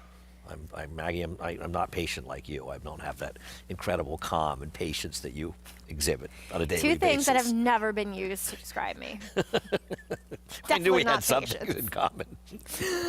As Paulie said, the one was his interesting horse in here? Stretching back out in distance for the coach. Do you think coach gave him a tip on here? I don't know. No, I think the coach is busy betting supers right now. I don't think he has time to give any tips to Paulie. It's sort of well known, by the way, if people are wondering, that Wayne likes to bet the supers. He does. He really does. He's the greatest. But one of the highlights for me this summer was Wayne talking to my mom. Oh. My mom was there. I think at closing week she'd come for lunch, and we went to watch a race in the boxes because Freelook was in there. Mm-hmm. She's friendly with Seth, and so I wanted to watch the race. So I could win. She'd go in the winner's circle, and Wayne, of course, came and sat down in front of us. And Wayne came over to my mom, who did not know who Wayne was. My mom is very loyal to Nick Zito. She and Nick have an ongoing thing. But Wayne was talking to her, and it was just great. It was just so great. Between the two of them, they're 177 years old. Blowing up your mom like that. Come on, man. My mom is the absolute awesome. greatest. You kidding me? But I will say it was so good to see him back in his usual spot at Saratoga, that barn in the back that has to be one of the most peaceful spots on the backside. We often take, as you mentioned, George at the top of the show, we take George running back there, Really? and we'd stop Right by by and Nick's say, between the two. We'd stop by and say hi to the coach or his wife, Lori. That's in great. the mornings, yeah. And he has the best looking barn. Always has. So Always has well-manicured. had the best looking barn. We have to give some credit to his now longtime assistant in Bass Nichols, who just does a tremendous job. And, a guy that is probably one of the nicest, but, does all the behind the scenes work and is absolutely content with it. Yeah, and assistants, and everybody in the barn never gets enough credit for how much work, whoever they're going. And you think about Wayne. I mean, I remember when he became this phenomenon. I remember D. Wayne off the plane back in the 80s. I mean, literally almost 40 years ago. Pancho Villa, way the Bayshore, and paying $35 shipping in. I mean, those were the days, man. Yep, as they are heading into line full field here, going the mile, the first finish line for this group. Vic Stauffer brings you the call of race 5 from Oaklawn Park, kicking off that 50-cent pick 5.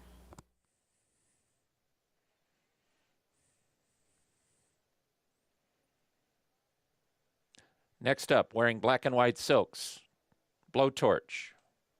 Joined in the gate, wearing black and white silks, Morvedra.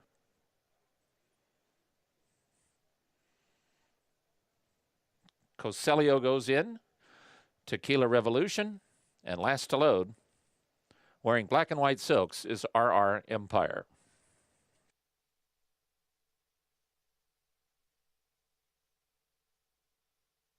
They're at the post.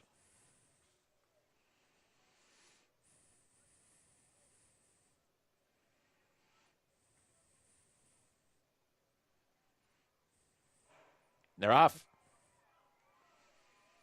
Tequila Revolution, Kid Shalene, RR Empire, Morvedra, and Blowtorch all show speed. Toast to coast and out of Alcatraz are close up. Coselio's in a very, very tight spot. So is out of Alcatraz. To the outside, and Benissimo, followed by Tommy Try, Strickland, and the trailer is Blame It.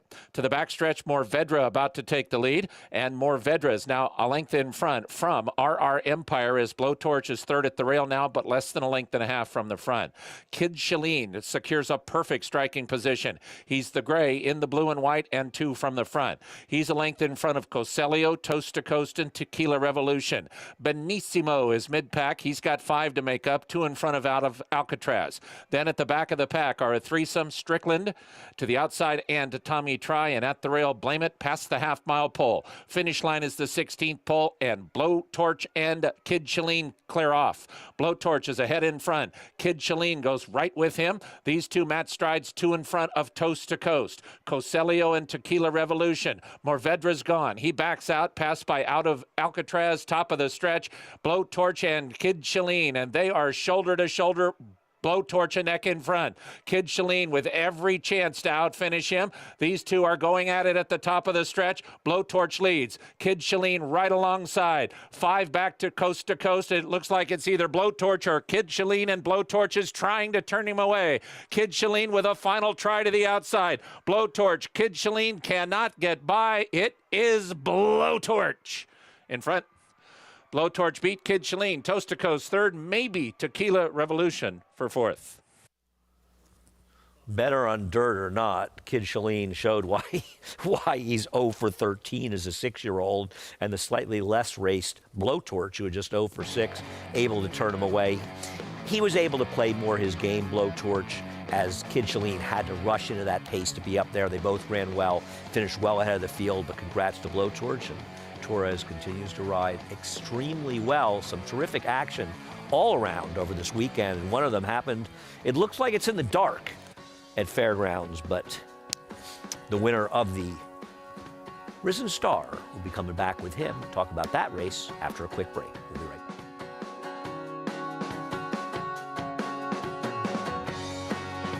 Would you believe that champions weren't measured by rings, but by a crown? That the history books were written on dirt? That the greatest of all time was a horse? He is moving like a tremendous machine. Experience the magic at this year's Belmont Stakes as we honor the 50th anniversary of Secretariat's legendary Triple Crown triumph. Join the celebration at Belmont Park on Saturday, June 10th. Tickets on sale now at BelmontStakes.com.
We're back on America's Day at the Races. Welcome back to America's Day at the Races. Of course, brought to you by NyraBet. Bet any track, anywhere, anytime. Play through NyraBets. The 5th race at Oaklawn. Exciting stretch duel, and we've seen quite a few of them on today's card. But Blowtorch able to get the job done. Carl Broberg winning off the claim, or second off the claim, with Christian Torres, who's leading rider at Oaklawn, and he's a leading rider for a reason. He's good. And he's able to get it done. And the thing is, he just really was able to play his game, Maggie. You know, he had more speed than the 9. I think the 9 had to play into his hands. But you know what?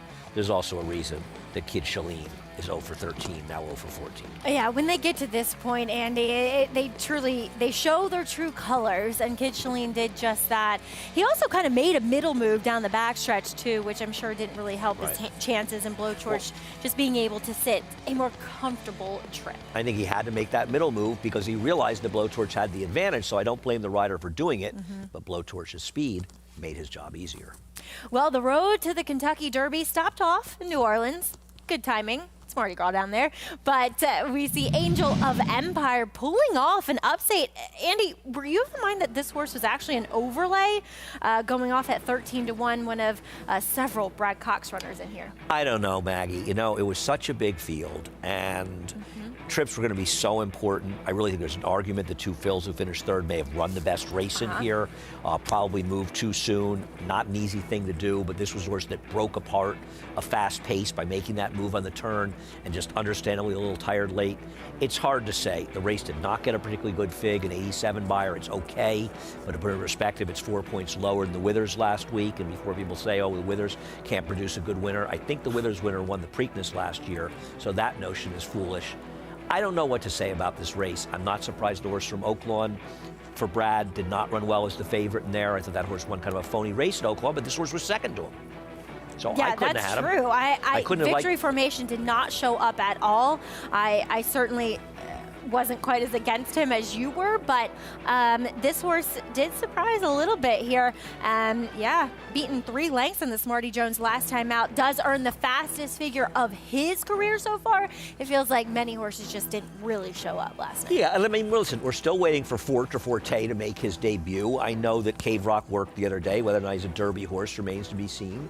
We'll see what Night horse, the horse. Arabian Night. Is he going to be running for a different trainer when he runs at Oaklawn next week to get points? I am assuming he's going to have to, because Bob Baffert did not get, basically excused or adjudicated for this year. He'll just have to wait it out. And if he doesn't have a different trainer, Arabian Night, next week's Rebel, which we'll be showing, Maggie will be going there. Yep. Then he can only get points in one race, and I don't think you ever want to put all your eggs in one basket. So we'll see. Now, I think he's a very talented horse. How good he is, I'm not sold yet. That race will be drawn tomorrow, the Rebel. On Arabian Night. Yeah. You're not sold yet. I mean, I'm not going to be sold off one win in a sloppy track where he controlled in the front end. I want to see him have to do something in a race more than just controlling races. He's obviously very talented.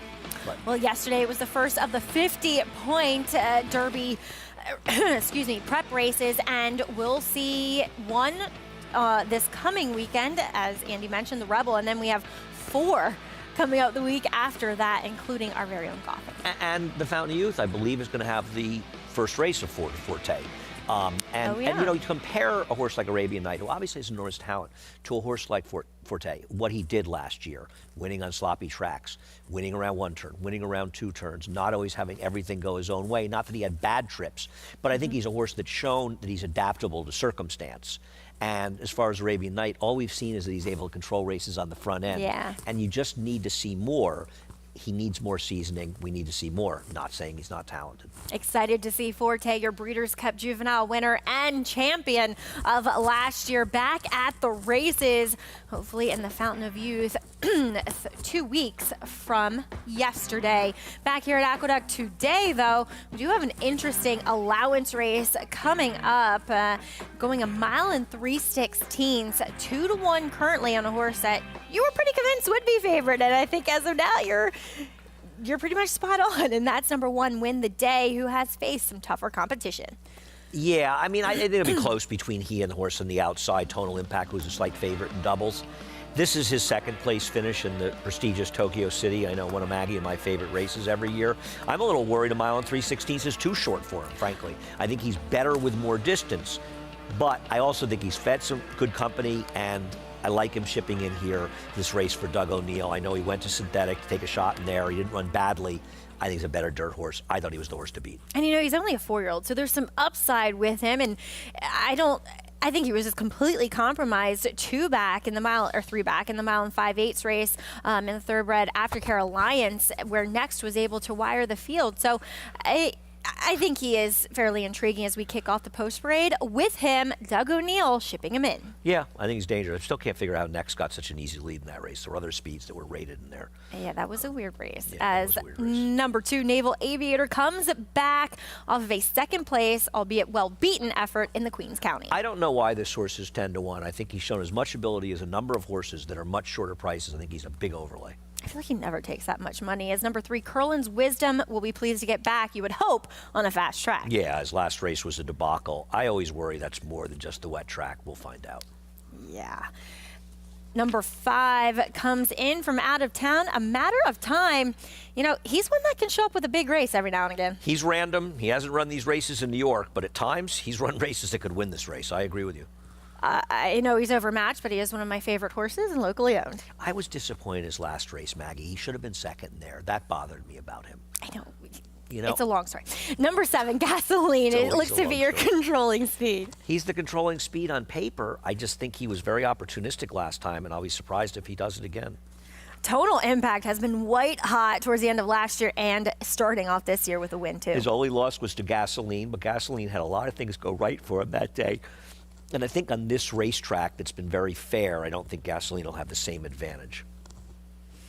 That is your field here for this 1 3/16 race, and getting a nice warm-up out on the track is Win the Day, as Dylan Davis is set to ride here for Doug O'Neill. We'll check in with JK for his thoughts here on this. I don't know if you can call it a marathon, but it's a pretty long distance, JK.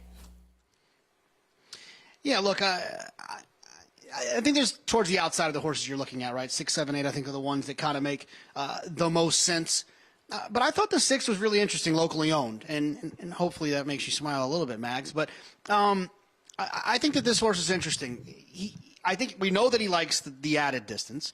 He's run well. And in fact, his best career race, although bias aided, was at kind of the longer dirt distances. But you know, I thought had an excuse last time, losing a ton of ground all the way around there on a sloppy racetrack. But if you look at the figures surrounding the wet surfaces, so the last race and 3 back, both wet surfaces, you look at the races around there, this horse fits from a speed figure standpoint. Gasoline, I don't necessarily trust, but I do think you have to honor Todd Pletcher when he shows up in these long-distance dirt races, especially with the pedigree this horse has. I mean, he's obviously not what they probably thought when they set these horses up for a mating in terms of Curlin and Yellow Agate, who I bet all my money in the Breeders' Cup betting challenge a while back, and you can tell by the way I'm talking about it didn't go well.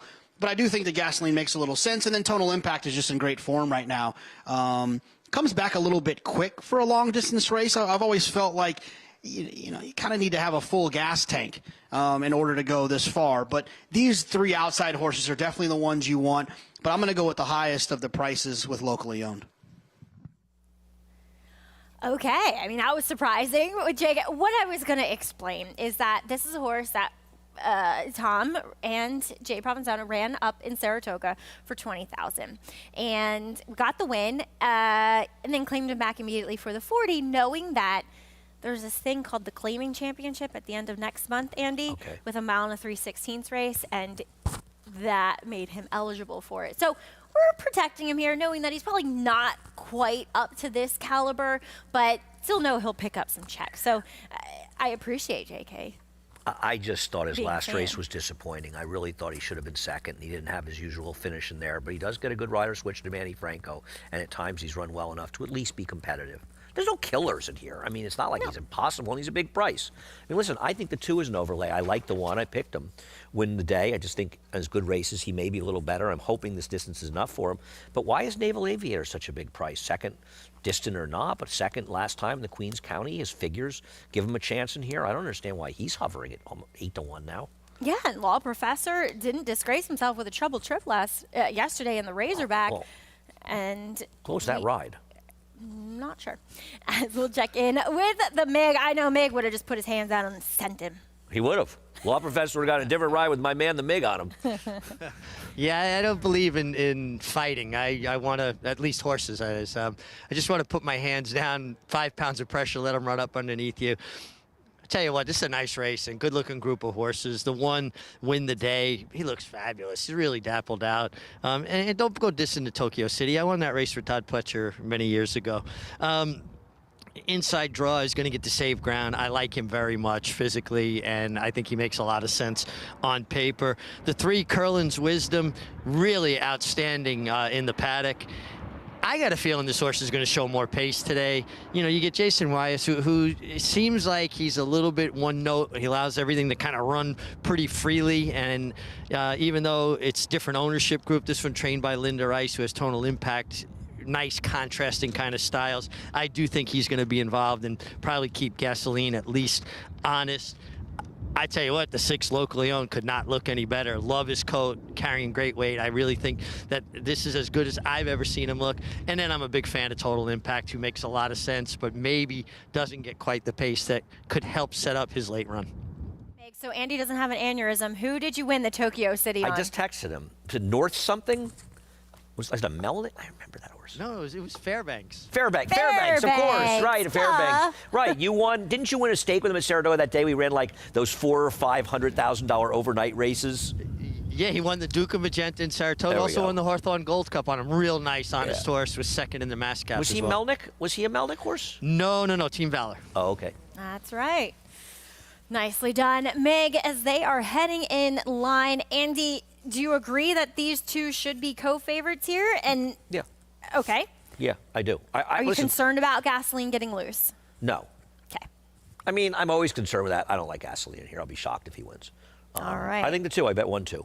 They're heading into line. Interesting field assembled here for today's 7th at the Big A. Chris Griffin has your call.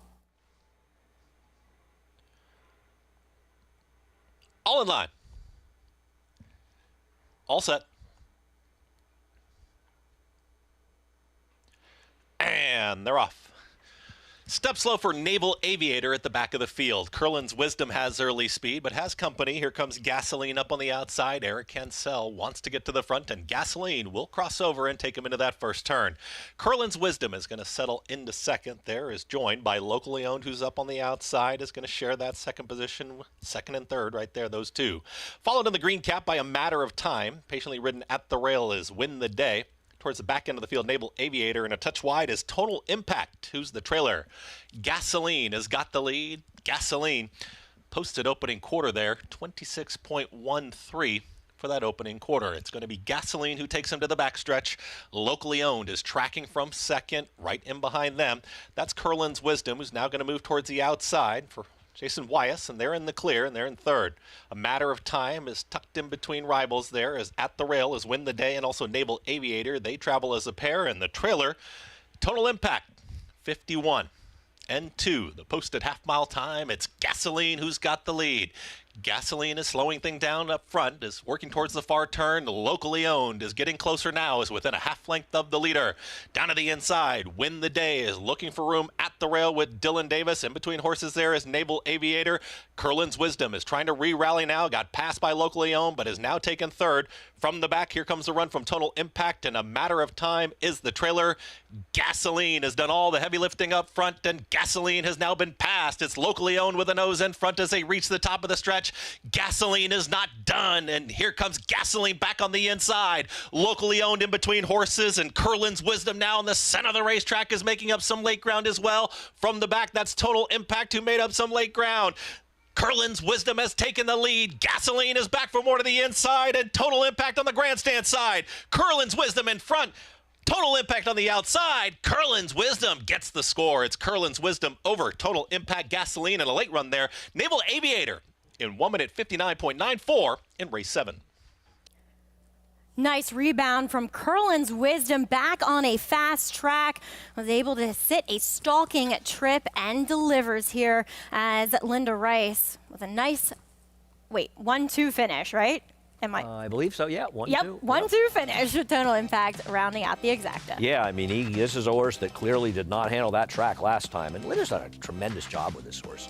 I mean, this horse was kind of going nowhere for Belmont. In fact, was going nowhere. And Linda just has turned this horse around. I mean, I wonder a little bit if it's just a maturity in these longer distance races, but Curlin's Wisdom turned into a very, very nice New York bred. Yeah, and you could see it with him physically, just totally filled out, and has gotten so much stronger with racing. But a no-show effort from number 1, Win the Day. He was awful, absolutely awful. Broke a little slow, but he was awful. I mean, Naval Aviator had some trouble at the start too, and at least he finished fourth. Naval Aviator had that famous, meaningless gallop out where he ran by everybody after the wire. So there's so many different the gallop outs. We joke about them quite a bit. A lot of times it's horses that are running when the race is over, and it didn't matter. He had his chance. Curlin's Wisdom, the New York bred by Curlin, gets a win for Martin Zaretsky, Linda Rice, and Jason Wyas. In the irons, we'll have official prices for you after this break as action continues on America's Day at the Races on Fox Sports 2.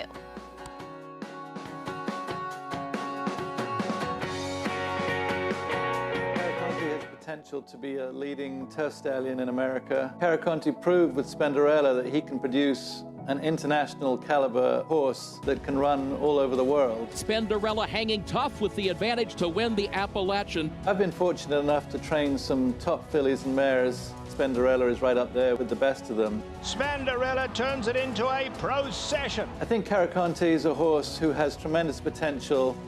Caraconte standing at Gainesway. This season at Oaklawn, we've got more of everything. More of the top thoroughbreds in the world. More days of live racing. And the largest purses in our history. All at a completely reimagined Oaklawn. Come be a part of this historic season at Arkansas's only casino resort.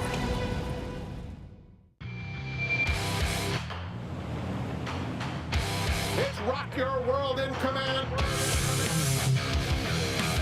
Medina Spirit making no progress.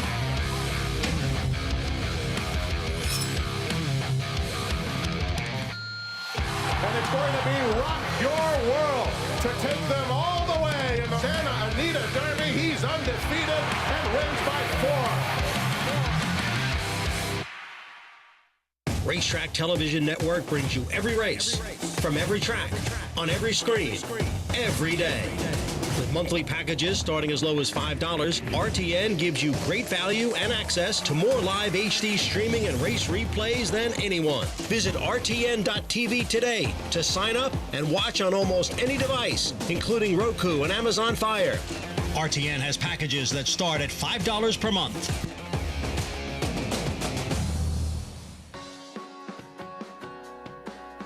Welcome back, and thanks for tuning in to the program, which is brought to you by Hillendale Farm, now at Lapa. Standing such greats as Curlin, the sire of the winner of today's 7th race at Aqueduct. Curlin's Wisdom, of course. Linda Rice getting this guy back on a fast track, resulting in a win and a complete form reversal from what we saw last time in 7-pound apprentice Jason Wyas in the irons. I'm impressed by what we've seen from Jason Wyas. I just think he's been a good aggressive rider, but he got good position with this horse and really rode very, very well. Nothing wrong with the second place finish for Total Impact in there. He just was second best. I mean, he got enough pace to close into. He just wasn't able to catch his stablemate. At the end of the day, Curlin's Wisdom just might be a little better horse when he runs his race. Yeah, very nice. New York bred picks up his 5th win in 17 career starts as Total Impact would settle for 2nd. Gasoline hanging in there for 3rd as your pace setter. I want to talk a little about the time of the race, which is clearly inaccurate. I think the likeliest scenario here is they started the clock a little bit early because 26 and change, people should keep in mind, most of that 26 and change was run down a straightaway, probably about 3/16 of it. So there's no way they went that slowly in there. And it didn't look like they were going that slowly. There was enough of a gap in the field. Right, and the track is not that slow today, and 1:59 is a slow time. So my guess is, and I'll talk to Craig Mukowski about this, who does time these races, or Randy Moss even, they probably started the clock 2 to 3 seconds fast. Oh, or okay. early. Early, right. I don't think that, you think they were going much more than 24 in there? The first quarter, I felt like they were moving a little bit. Yeah, no, you're right. Yeah, I would say 2 seconds. Yeah, probably. 2 to 3 seconds. Yeah. As we are back over at Oaklawn, 2 minutes away from their 6th race. It would help if I was in the right race, which is a starter allowance of 50,000, 6 furlongs. We'll get it out to Paulie, who's trackside. Yeah, thanks, Maggie. Just a 6-pack here, as we had a couple scratches here of the 7 of 8.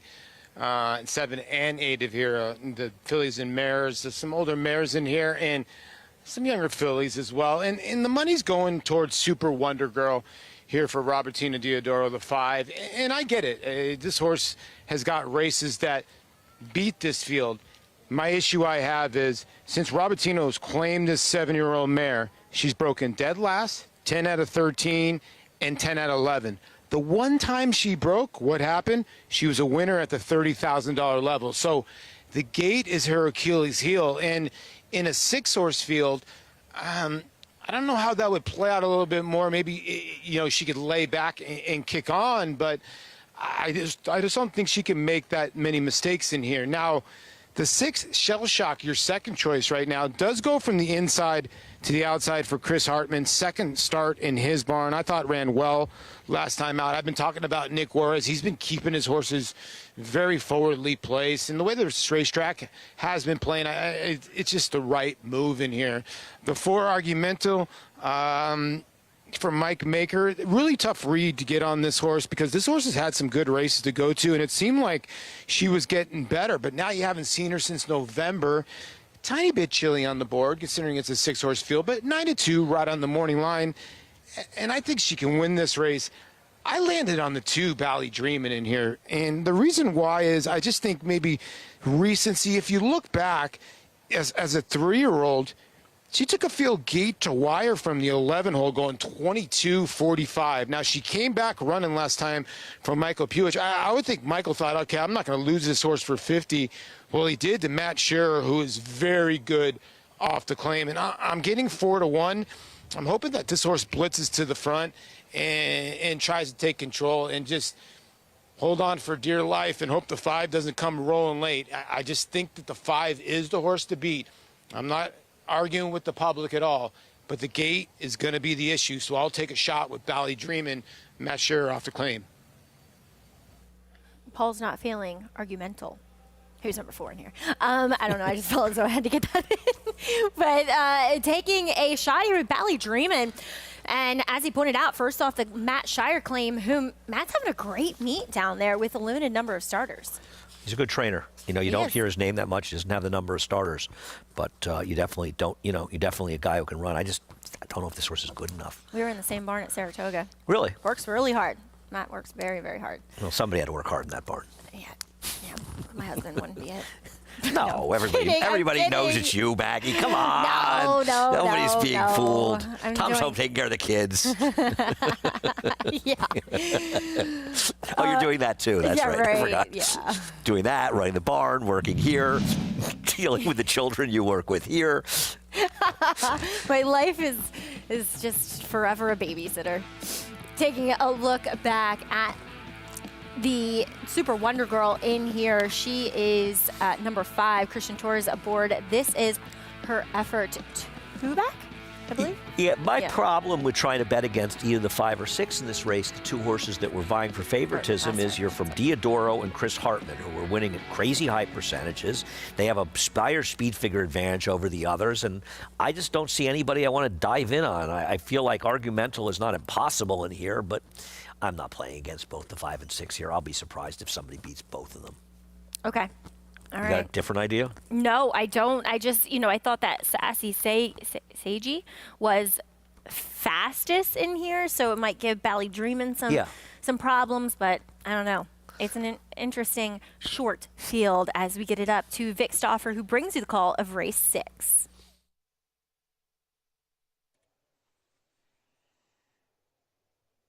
They're at the post. They're off. Good start for Sassy Seiji, Super Wonder Girl, Bally Dreamin', and Argumental. And there goes Argumental, put her neck in front. Shell Shock is away second to last, and the trailer is Reliant. Up the backstretch now, match racing as Sassy Seiji confronts Argumental, and they'll match strides. Sassy Seiji and Argumental's ahead in front. It's 2 lengths to Bally Dreamin'. Reliance in a very tough spot, in or out from there. Meanwhile, Super Wonder Girl is within 2.5 of the lead. The trailer is Shell Shock, and the leader is Argumental. Argumental, a half length, now a full length in front of Sassy Seiji. Here's Super Wonder Girl, confidently handled and moving up. Super Wonder Girl is into second and 1.5 lengths from the lead.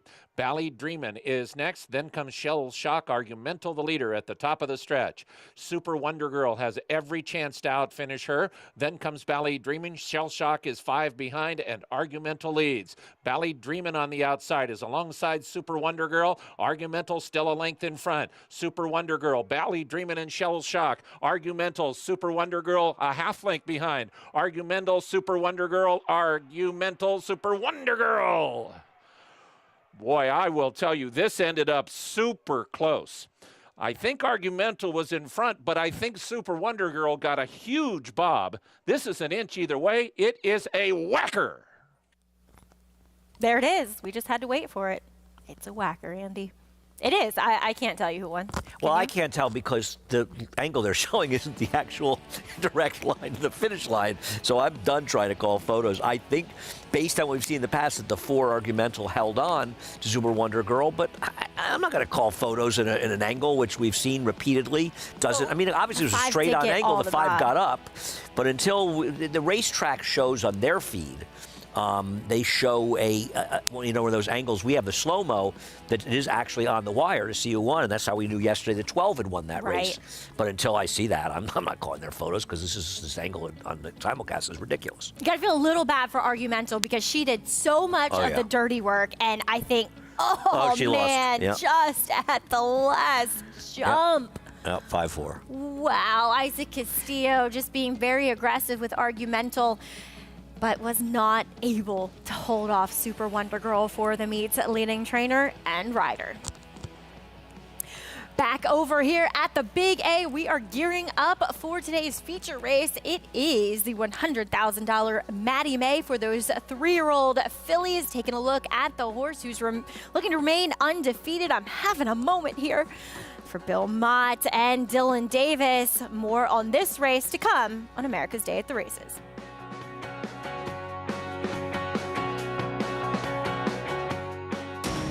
Every hair, every muscle, every contour, every pulse.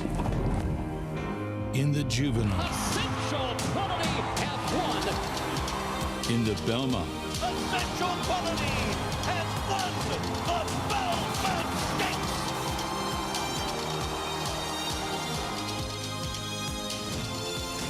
well named.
Welcome back. You're watching America's Day at the Races. Maggie Wolfendale, Andy Sterling, Richard Migliore, and Paula Duca along with you as it is feature time here at the Big A, the Maddie May Stakes. 6 New York bred fillies going the mile distance. And Andy, I'm a little shocked to see that, at least as of right now, the favorite is the horse on the outside. I'm having a moment. I agree. You know, people are mesmerized by these open-length wins, but I think you have to put it into perspective. She beat a horse that's currently 23-1 by 3 lengths. Le Bon Temps has done it against tougher horses. She's supposed to be the favorite in here, and she's the worst to beat. The thing that amazes me is anybody's betting Sweetest Princess.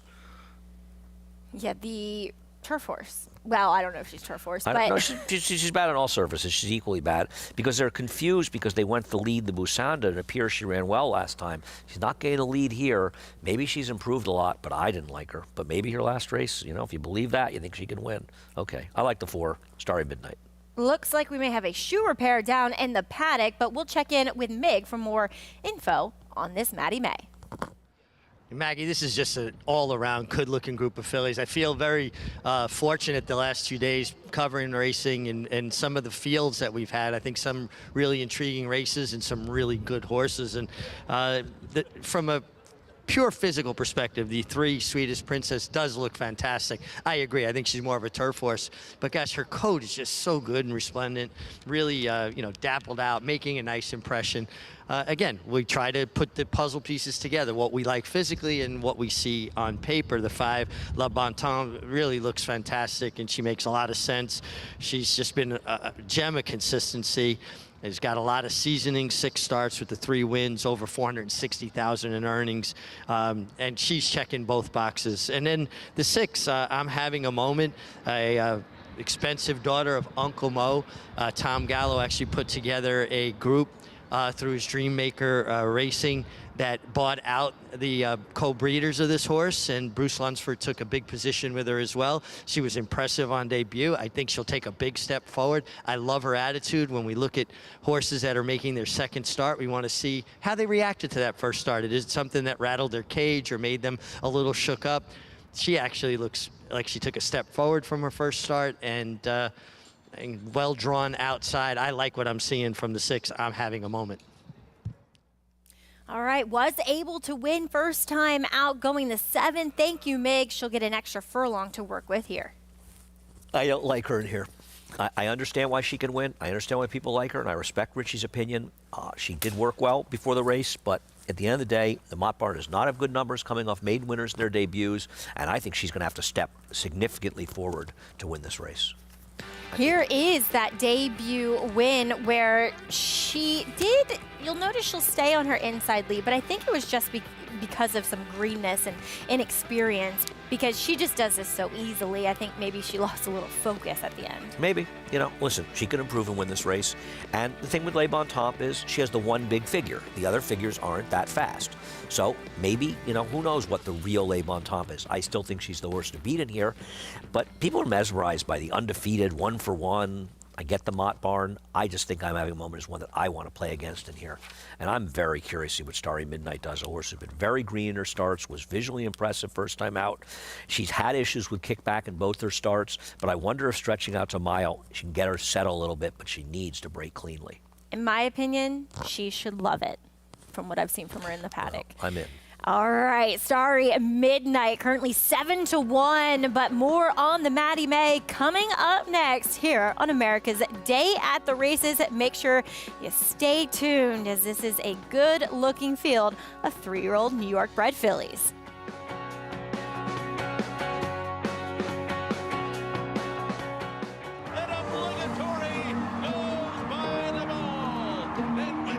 Here comes Malotha. Here comes Clariere on the outside, and it's got to be Clariere.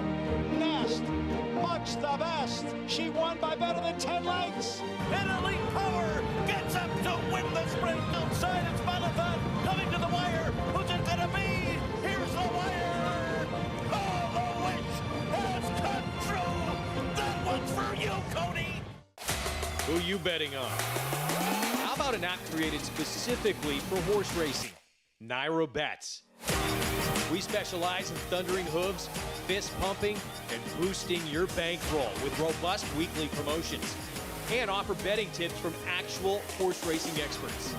Bet all day and night, nationwide. Get the action and thrill of horse racing with Naira Bets.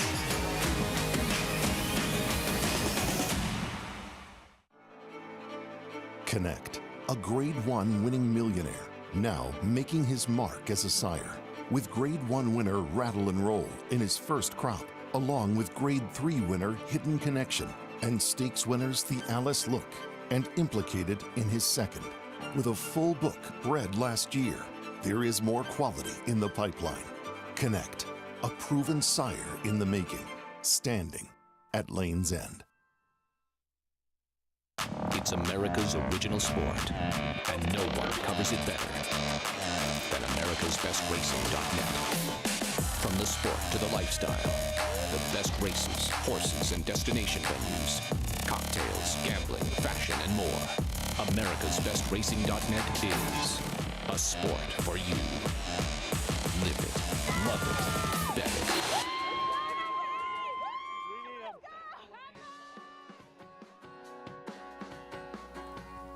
America's Best Racing brings you today's program. It's America's Day at the Races here on Fox Sports 2 as we are getting set for today's feature race. It is the Maddie May Stakes, $100,000 for the 3-year-old New York-bred fillies, and 8-5 still on I'm Having a Moment, looking to solidify her maiden breaking performance first time out. But Andy, you are interested in number 4, Starry Midnight, as we are checking out Sweetest Princess on the screen.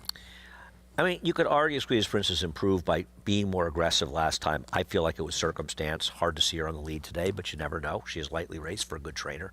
As far as Starry Midnight, the first race was amazing. I mean, this horse didn't break and was really bothered by kickback. I think sometimes kickback has been overrated. I know Richie disagrees with me, which is fine. I have nothing but respect for his opinion.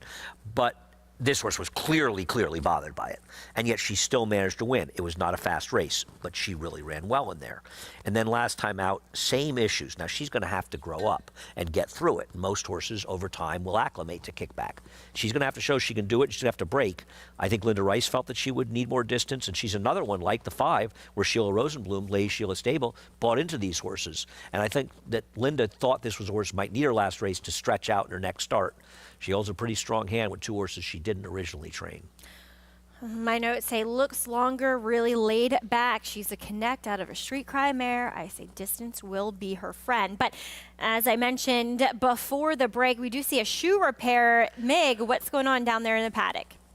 Yeah, the one horse, Cairo Sugar, sprung her left front shoe here in the paddock, and the blacksmith's doing an amazing job, because you get a racehorse that's kind of revved up, know they're going to compete, and then you've got to kind of hold them still so they can put a new shoe on. It's just not an easy task. She's actually really holding her composure together really well. She's not saddled as of yet. Everybody else, all her competition, is saddled and ready to go. So as soon as they finish getting this shoe on, they'll tack her up and we'll be ready to go. But I think there'll be a slight delay. And again, I'm very impressed with the way she's handling a difficult situation, if you will. Yeah, Meg, there will be a delay. We're 4 minutes to post right now. She does not have tack on, and I see our regular paddock blacksmith must have the day off. Mike Venus looks, I think that's Bally, putting the the shoe on Cairo Sugar right now, who does come in here off of a win, going the mile distance last time out. But was second to the favorite. I'm Having a Moment 2 races back. Had a perfect trip that day. This horse has improved for his trainer and has definitely run better in the last few starts. This is just a tougher spot, but I don't believe this horse should be 20-1 in here. I'm not saying I think that she's a likely winner. I didn't pick her at all, but I think she's a big price if you like her. I'll put it that way. But she obviously was no match for the favorite in there when they met 2 back. Yeah, she looks a little light on figures, but she's kind of she has shown up at least in her races. So I agree with you. I don't think she should be 20-1 or just a complete outlier in this field. But who knows? Maybe she is. The wild card is Luna Loca, who ran that big figure last time, but she did in the slop. She was also a trainer changed to Dave Duggan. So maybe she's just improving, but you obviously want to see it again in a dry track. But she's a wild card for that reason, because at the end of the day, she ran a fast race last time. Dave Duggan saying that Kendrick Carmouche, who rode her last time, was adamant that she needed to stretch out, and that was when she won by 8.5 lengths, going 6. We hope our friend Kendra Carmouche is able to get back to the races soon. I know that Trevor McCarthy's getting back in a couple of weeks, and hopefully, March 3rd. Yeah, hopefully the same for Kendra. Have to text him and find out how that's going. Yeah, Trevor has been getting on horses since this past week and looking good and feeling good, and so excited to see Trevor back. Listen, he's clearly the second best rider in that marriage, so he's got to come back and prove something.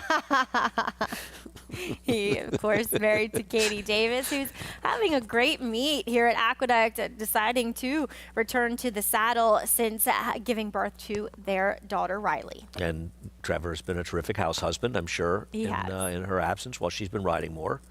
But I think he's going to have to really get his game together to be better than Katie. I'm just glad she's able to take care of the family while he's lollygagging around the house. The breadwinner, Katie. That's right. Is number 1 at 21-1. Cairo Sugar, Andrew Wolfsont in the irons. Listen, this horse hasn't run that badly. I think she's probably a little overmatched here, but she's not terrible. Luna Loca returns to the mile distance, looking for a 3rd win in a row. Yeah, but we're going to find out how much the wet track had to do to the last race. Sweetest Princess, 4th last time out against Open in the Busanda. Maybe she's improving. I think it was a function of setting a moderate pace last time on the front end, but she did run well last time. Well, reasonably well, I should say. Let's see. Starry Midnight. Will she appreciate the mile? She's going to have to, and she's going to have to become more mature, but I'm going to take a shot she can do it. Stonewall Star returned to win the Wide Country Stakes at Laurel yesterday as Le Bon Temps. She's the most accomplished in the field. Yeah, I think she's the worst to beat, and she's the right favorite in this race. No knock. I'm having a moment, 9-5, second choice. I just hate these horses off big maiden wins, their second starts. The hardest thing in racing to do is to come off the maiden win and come back and improve off that effort. Well, especially in what looks to be, a decent field at least. If Starry Midnight takes to the distance, obviously Le Bon Temps is going to be tough in here. So we'll check in with JK, though, for his thoughts now on the Maddie May. I want to talk about 2 horses. I'm going to pick the 3, Sweetest Princess. That wasn't very easy for me, but I'll work on it. There's 2 things I want to say here about these 2 horses. I'm a speed figure person. When the higher the speed figure, the better, like a quarterback rating in football. And when I'm looking for horses that present some value, I'm looking for horses that have faster figures than horses that might be being bet more. Sweetest Princess, based on the figures, is faster than the 6 I'm having a moment. And I think that there's a couple of more things to be said about that situation. Sweetest Princess last time, I look at Timeform US. I know Andy can elaborate on that as well. Timeform US is takes speed figures, but puts them earlier in the race too, so you can understand how fast they're running early. Sweetest Princess has figures that are coded red, meaning that she was running faster than the average horse runs in that similar distance. She ran fast early. Her final number was still faster than the 6 I'm having a moment's last race. I'm having a moment did not run as fast early, did not use as much energy early in that part of the race. And because of that, I think the 3 Sweetest Princess makes a ton more sense. Yes, the Sweetest Princess did kind of stop last time going 9, does get the cut back this time going a little bit shorter. I just think she ran better last time. Now, the 6 I'm having a moment has had a couple of horses that have come back out of that race and won, but one of them basically got the same speed figure as last time. So it makes me feel like that figure that I feel like was a little bit low last time for the 6 I'm having a moment is probably real. I'm going to go with the 3 Sweetest Princess. I thought she ran better last time. She's faster early, and she was still faster overall. I'll go with the 3 here. Sweetest Princess at 5-1 currently. JK's selection in here. Andy, I think, a question that needs to be addressed is who's going to the lead here? They all kind of look similar as far as early pace figures. Well, I mean, you have to think that Luna Loca showed so much speed effectively last time. You'd think they would show more speed with her. I can't imagine I'm having a moment isn't going to be more aggressive. I think Le Bon Temps will be a bit forward in this race. I'll be very surprised if Sweetest Princess is able to be a forwardly placed horse in this race. Listen, John and I disagree. Doesn't make me right and him wrong. But I don't get Sweetest Princess at all in here, and I think she's a massive underlay at 5-1. I just think it's going to be a completely different ridden race. But he's not wrong on the surface of things based on the buyer figure and the Timeform US figure. This horse is a player in here. I believe it was circumstance. It's kind of an odd field in that many of them have kind of outlier figures.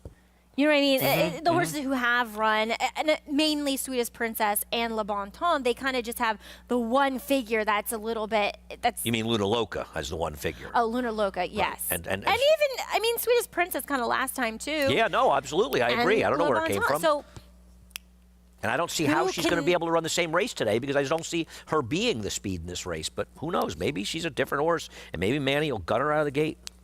we'll see who can prove that they are best here. Interesting field going postward for today's Maddie May Le Bon Temps. She's looking for her third stakes win in a row. Chris Griffin has your call.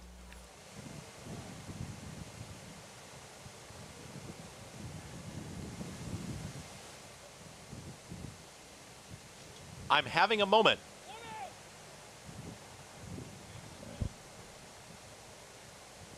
All in line. All set for the Maddie May. And they're off. Luna Loca breaks very well up on the outside. Le Bon Temps is with the early speed. Cairo Sugar is going to be in the early mix as well. It's going to be Luna Loca with the nose in front. Cairo Sugar to apply the pressure to the inside. They're 1-2. Just off of them. And the three path is going to be Le Bon Temps as they come out of the chute. Then comes Sweetest Princess, who's tracking in fourth. Towards the back end of the field, I'm Having a Moment, and the early trailer is Starry Midnight. It's the long shot. Cairo Sugar in front. Cairo Sugar is up by a length and a half. Luna Loca is going to now stalk right there in second. Up on the outside is Le Bon Temps, patiently ridden in the third spot. Sweetest Princess is now tucked in between these leaders here, is in the fourth position, followed by I'm Having a Moment and Starry Midnight. Still the trailer as they reach a half mile left to go. It is still Cairo Sugar in front. Cairo Sugar only up by a neck. Luna Loca starts to turn up the heat up on the outside, is within now a neck of that leader. Le Bon Temps has got to go now, is in the three path and now starting to lose some ground. Sweetest Princess still in behind rivals, needs some room. I'm Having a Moment is now shoved along, and Starry Midnight with a wide rally in the red silks. 47.39 for a half mile time. Cairo Sugar is still there. It's Cairo Sugar. Luna Loca on the outside. Sweetest Princess wants off the rail, and she's going to try and muscle on through. Here comes Sweetest Princess and also Le Bon Temps. Cairo Sugar is still in front. It's Cairo Sugar trying to pull off a huge upset. Cairo Sugar up by a full length for a final furlong. Now here comes Le Bon Temps up on the grandstand side. Will Cairo Sugar get it done? A 16th left to go. Cairo Sugar, Le Bon Temps. Cairo Sugar, Le Bon Temps. Cairo Sugar, a massive price in the Maddie May. Cairo Sugar over Le Bon Temps, and Sweetest Princess in 1 minute 38.44 seconds. Boom. Yeah. And boom Shoe go all the multis. Hair and all. And it feels like Andrew Wolfson, when he shows up for these stakes races with these out-of-town horses, how many times has he pulled off upsets like this? He showed no fear. He said, I got the inside, I got speed, I'm going. Well, that's what I meant. That's what I, Yep. you know, that's the point I was making before. It felt murky, and good on him for taking advantage of that, and it pays off. I mean, Le Bon Temps took a run at her, but she just kind of labored. She had no excuse. She had no excuse not to win this race. She had a perfect trip, and she just was second best. And, you know, listen, I didn't like this horse at all. I'm not redboarding and saying I could have had this horse. But as we pointed out, this horse was an overlay at 27-1. Because for her to be 27-1 and the 6 to be 2-1 is nonsensical. She lost by 3 lengths to her. She didn't lose by 15 lengths to her. So she wasn't that bad. I didn't like her. I never would have bet her. But 27-1, she got completely lost in the wagering. I am surprised. Now, to be fair, Sweetest Princess ran better than I expected to. She was just somewhat, you know, she ran third. She ran okay. She got a good ride, a good trip. She's an improved horse. But this horse, she stepped forward, and I'm Having a Moment. We'll see if she improves going forward. She probably will. She's certainly in the right barn, but she wasn't good today. No, she seemed lost today. Yeah. And She I've had kinda enough was of Starry running in Midnight. spots. I know, Starry she's Midnight just got not sucked in good. on her. She's just slow. I was on the Things don't lie. optimistic end of the spectrum with her, and she did not run a step. She's just slow. Cairo Sugar did. I remember Talking Horses I did when you were gone. She was entered in the middle of December, and I picked her on top, and she was a late scratch. I was so Really? angry. I picked her the day she was second to I'm Having a Moment. I picked her that day. Yep. I mean, She shows up. She's Good for a them. Game, Congratulations, Game daughter of connections. Yep. Cairo Prince. Congratulations to Alan Bedard, AP Stable, and Andrew Wolfson. Big balloons here in the Maddie May on America's Day at the Races.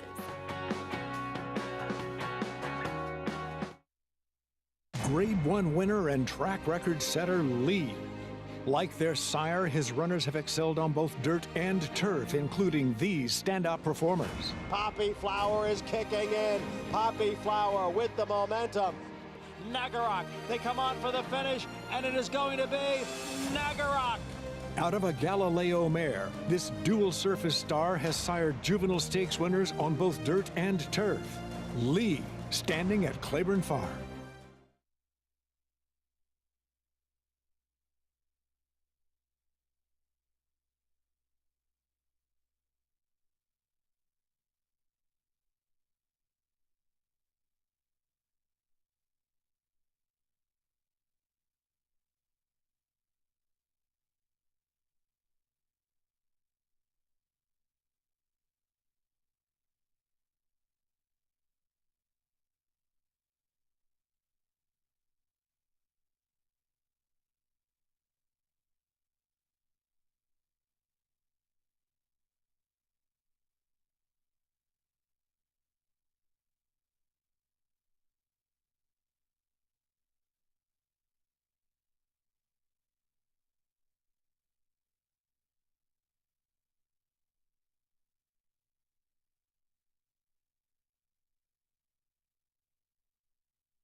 Big upset in today's Maddie May Stakes. America's Day at the Races runs along here as we just saw a big upset winner in Cairo Sugar take our featured race here at the Big A, but back over at Oaklawn, they are minutes away from their 7th race, a claiming 10, going a mile and a 16th, full field, going postward of 12. As we do see number 2 in here, Mulberry Street, Chris Hartman, off avoided claim though.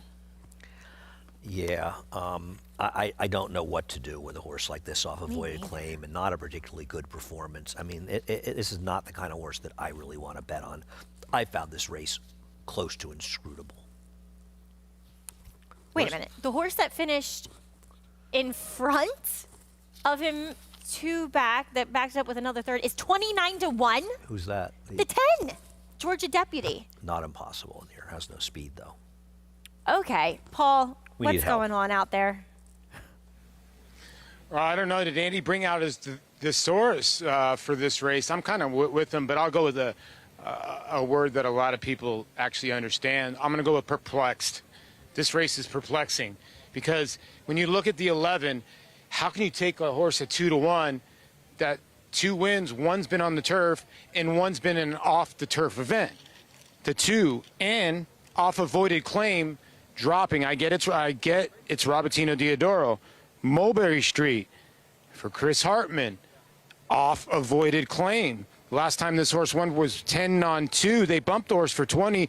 In the last 2 races, he hasn't done much. So you have 2 favorites here that I thought were very vulnerable in here. The 13 does draw in and is getting a little bit of action here.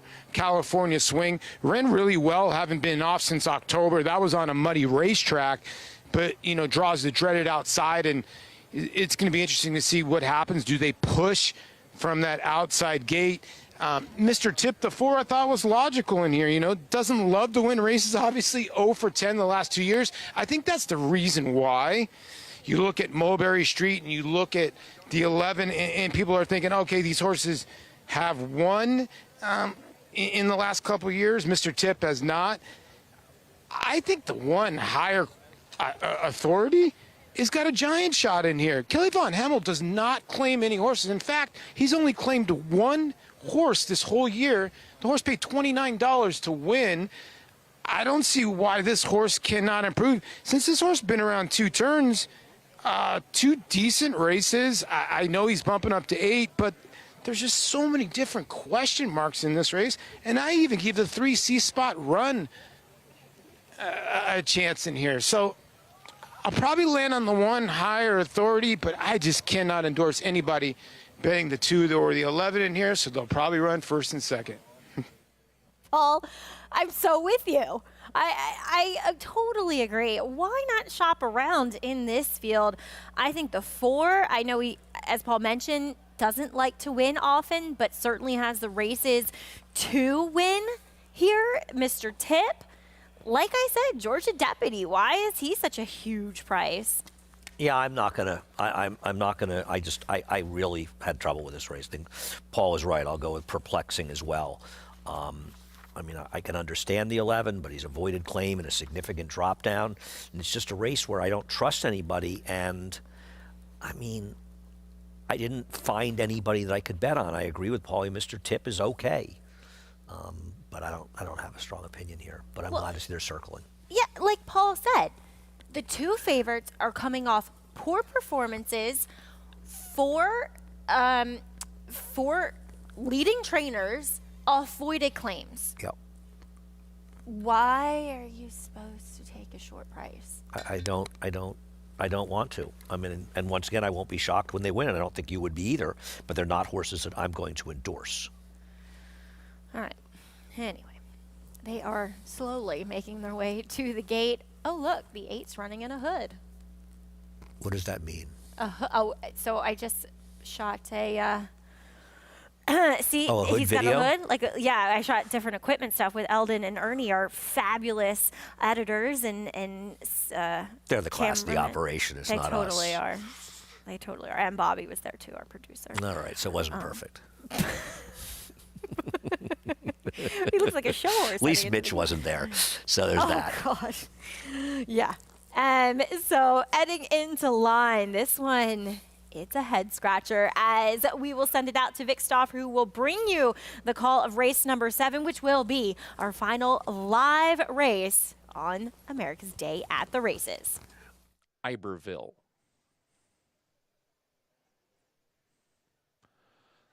The last horse to load will be California Swing.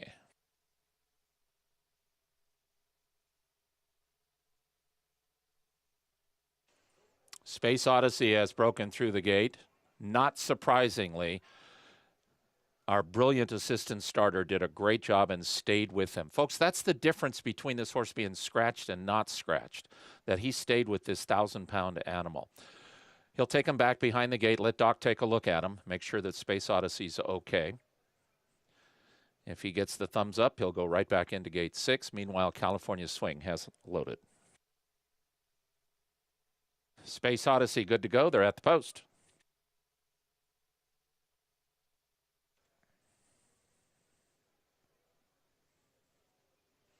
They're off. Major Kong and Space Odyssey, Mulberry Street, a hard scent Higher Authority.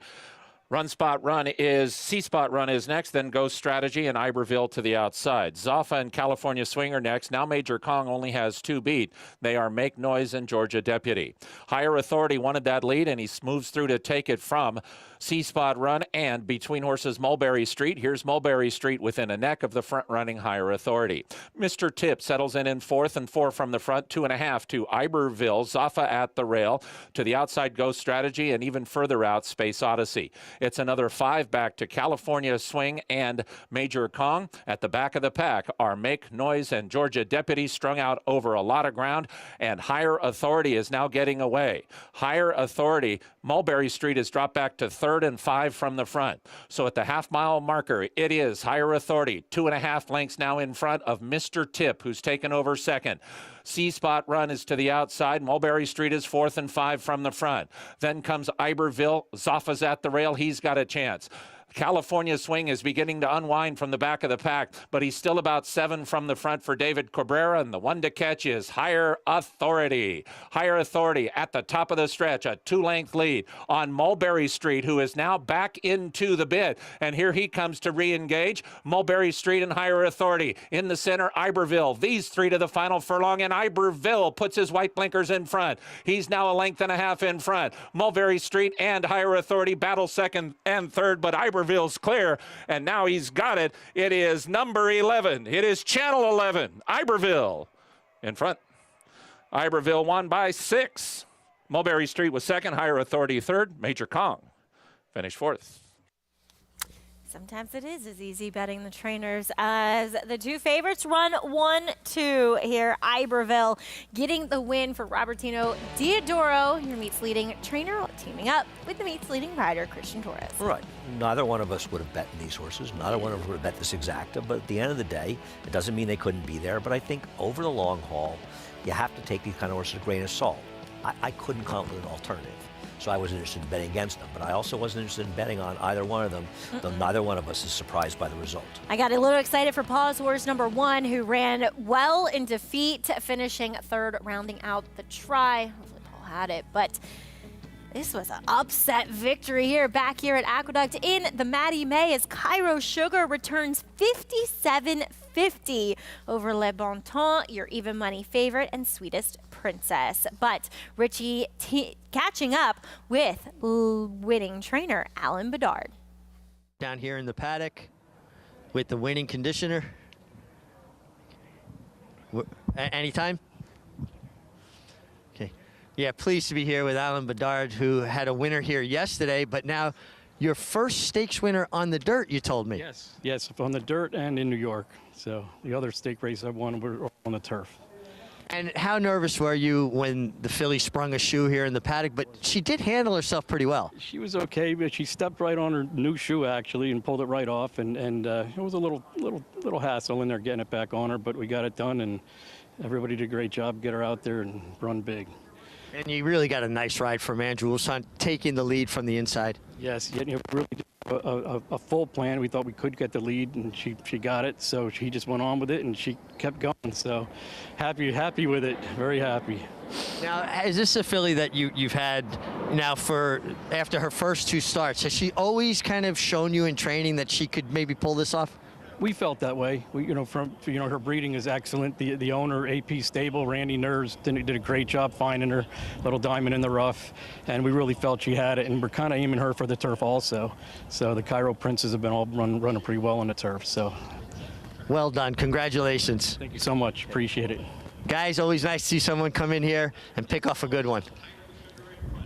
It is. I love seeing, connections rewarded for taking a shot and putting a horse in and shipping her in here, too. No, absolutely. And she's been an improving horse for them. She got a very nice ride today. So congratulations to them. And listen, upsets happen. She's a hard horse to have, but she was also way too big a price. Yeah, she pays over $50 for the win. It was Maddie May Stakes, as we'll take a look next at our feature tomorrow for the older New York bred colts and geldings, taking a look at the Haynesfield Stakes.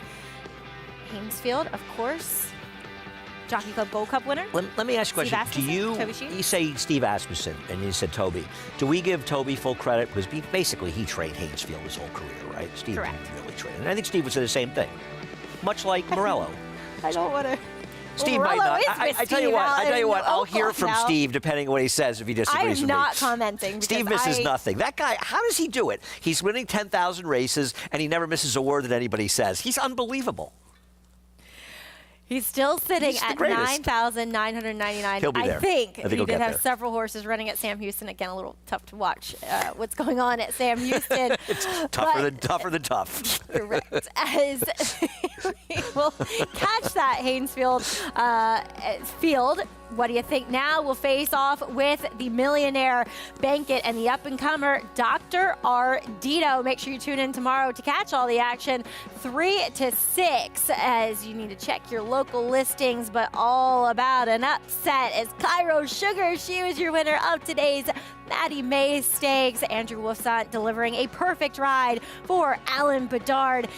getting the win here at the Big A, promising New York-bred filly. Thanks for tuning in to America's Day at the Races here on Fox Sports.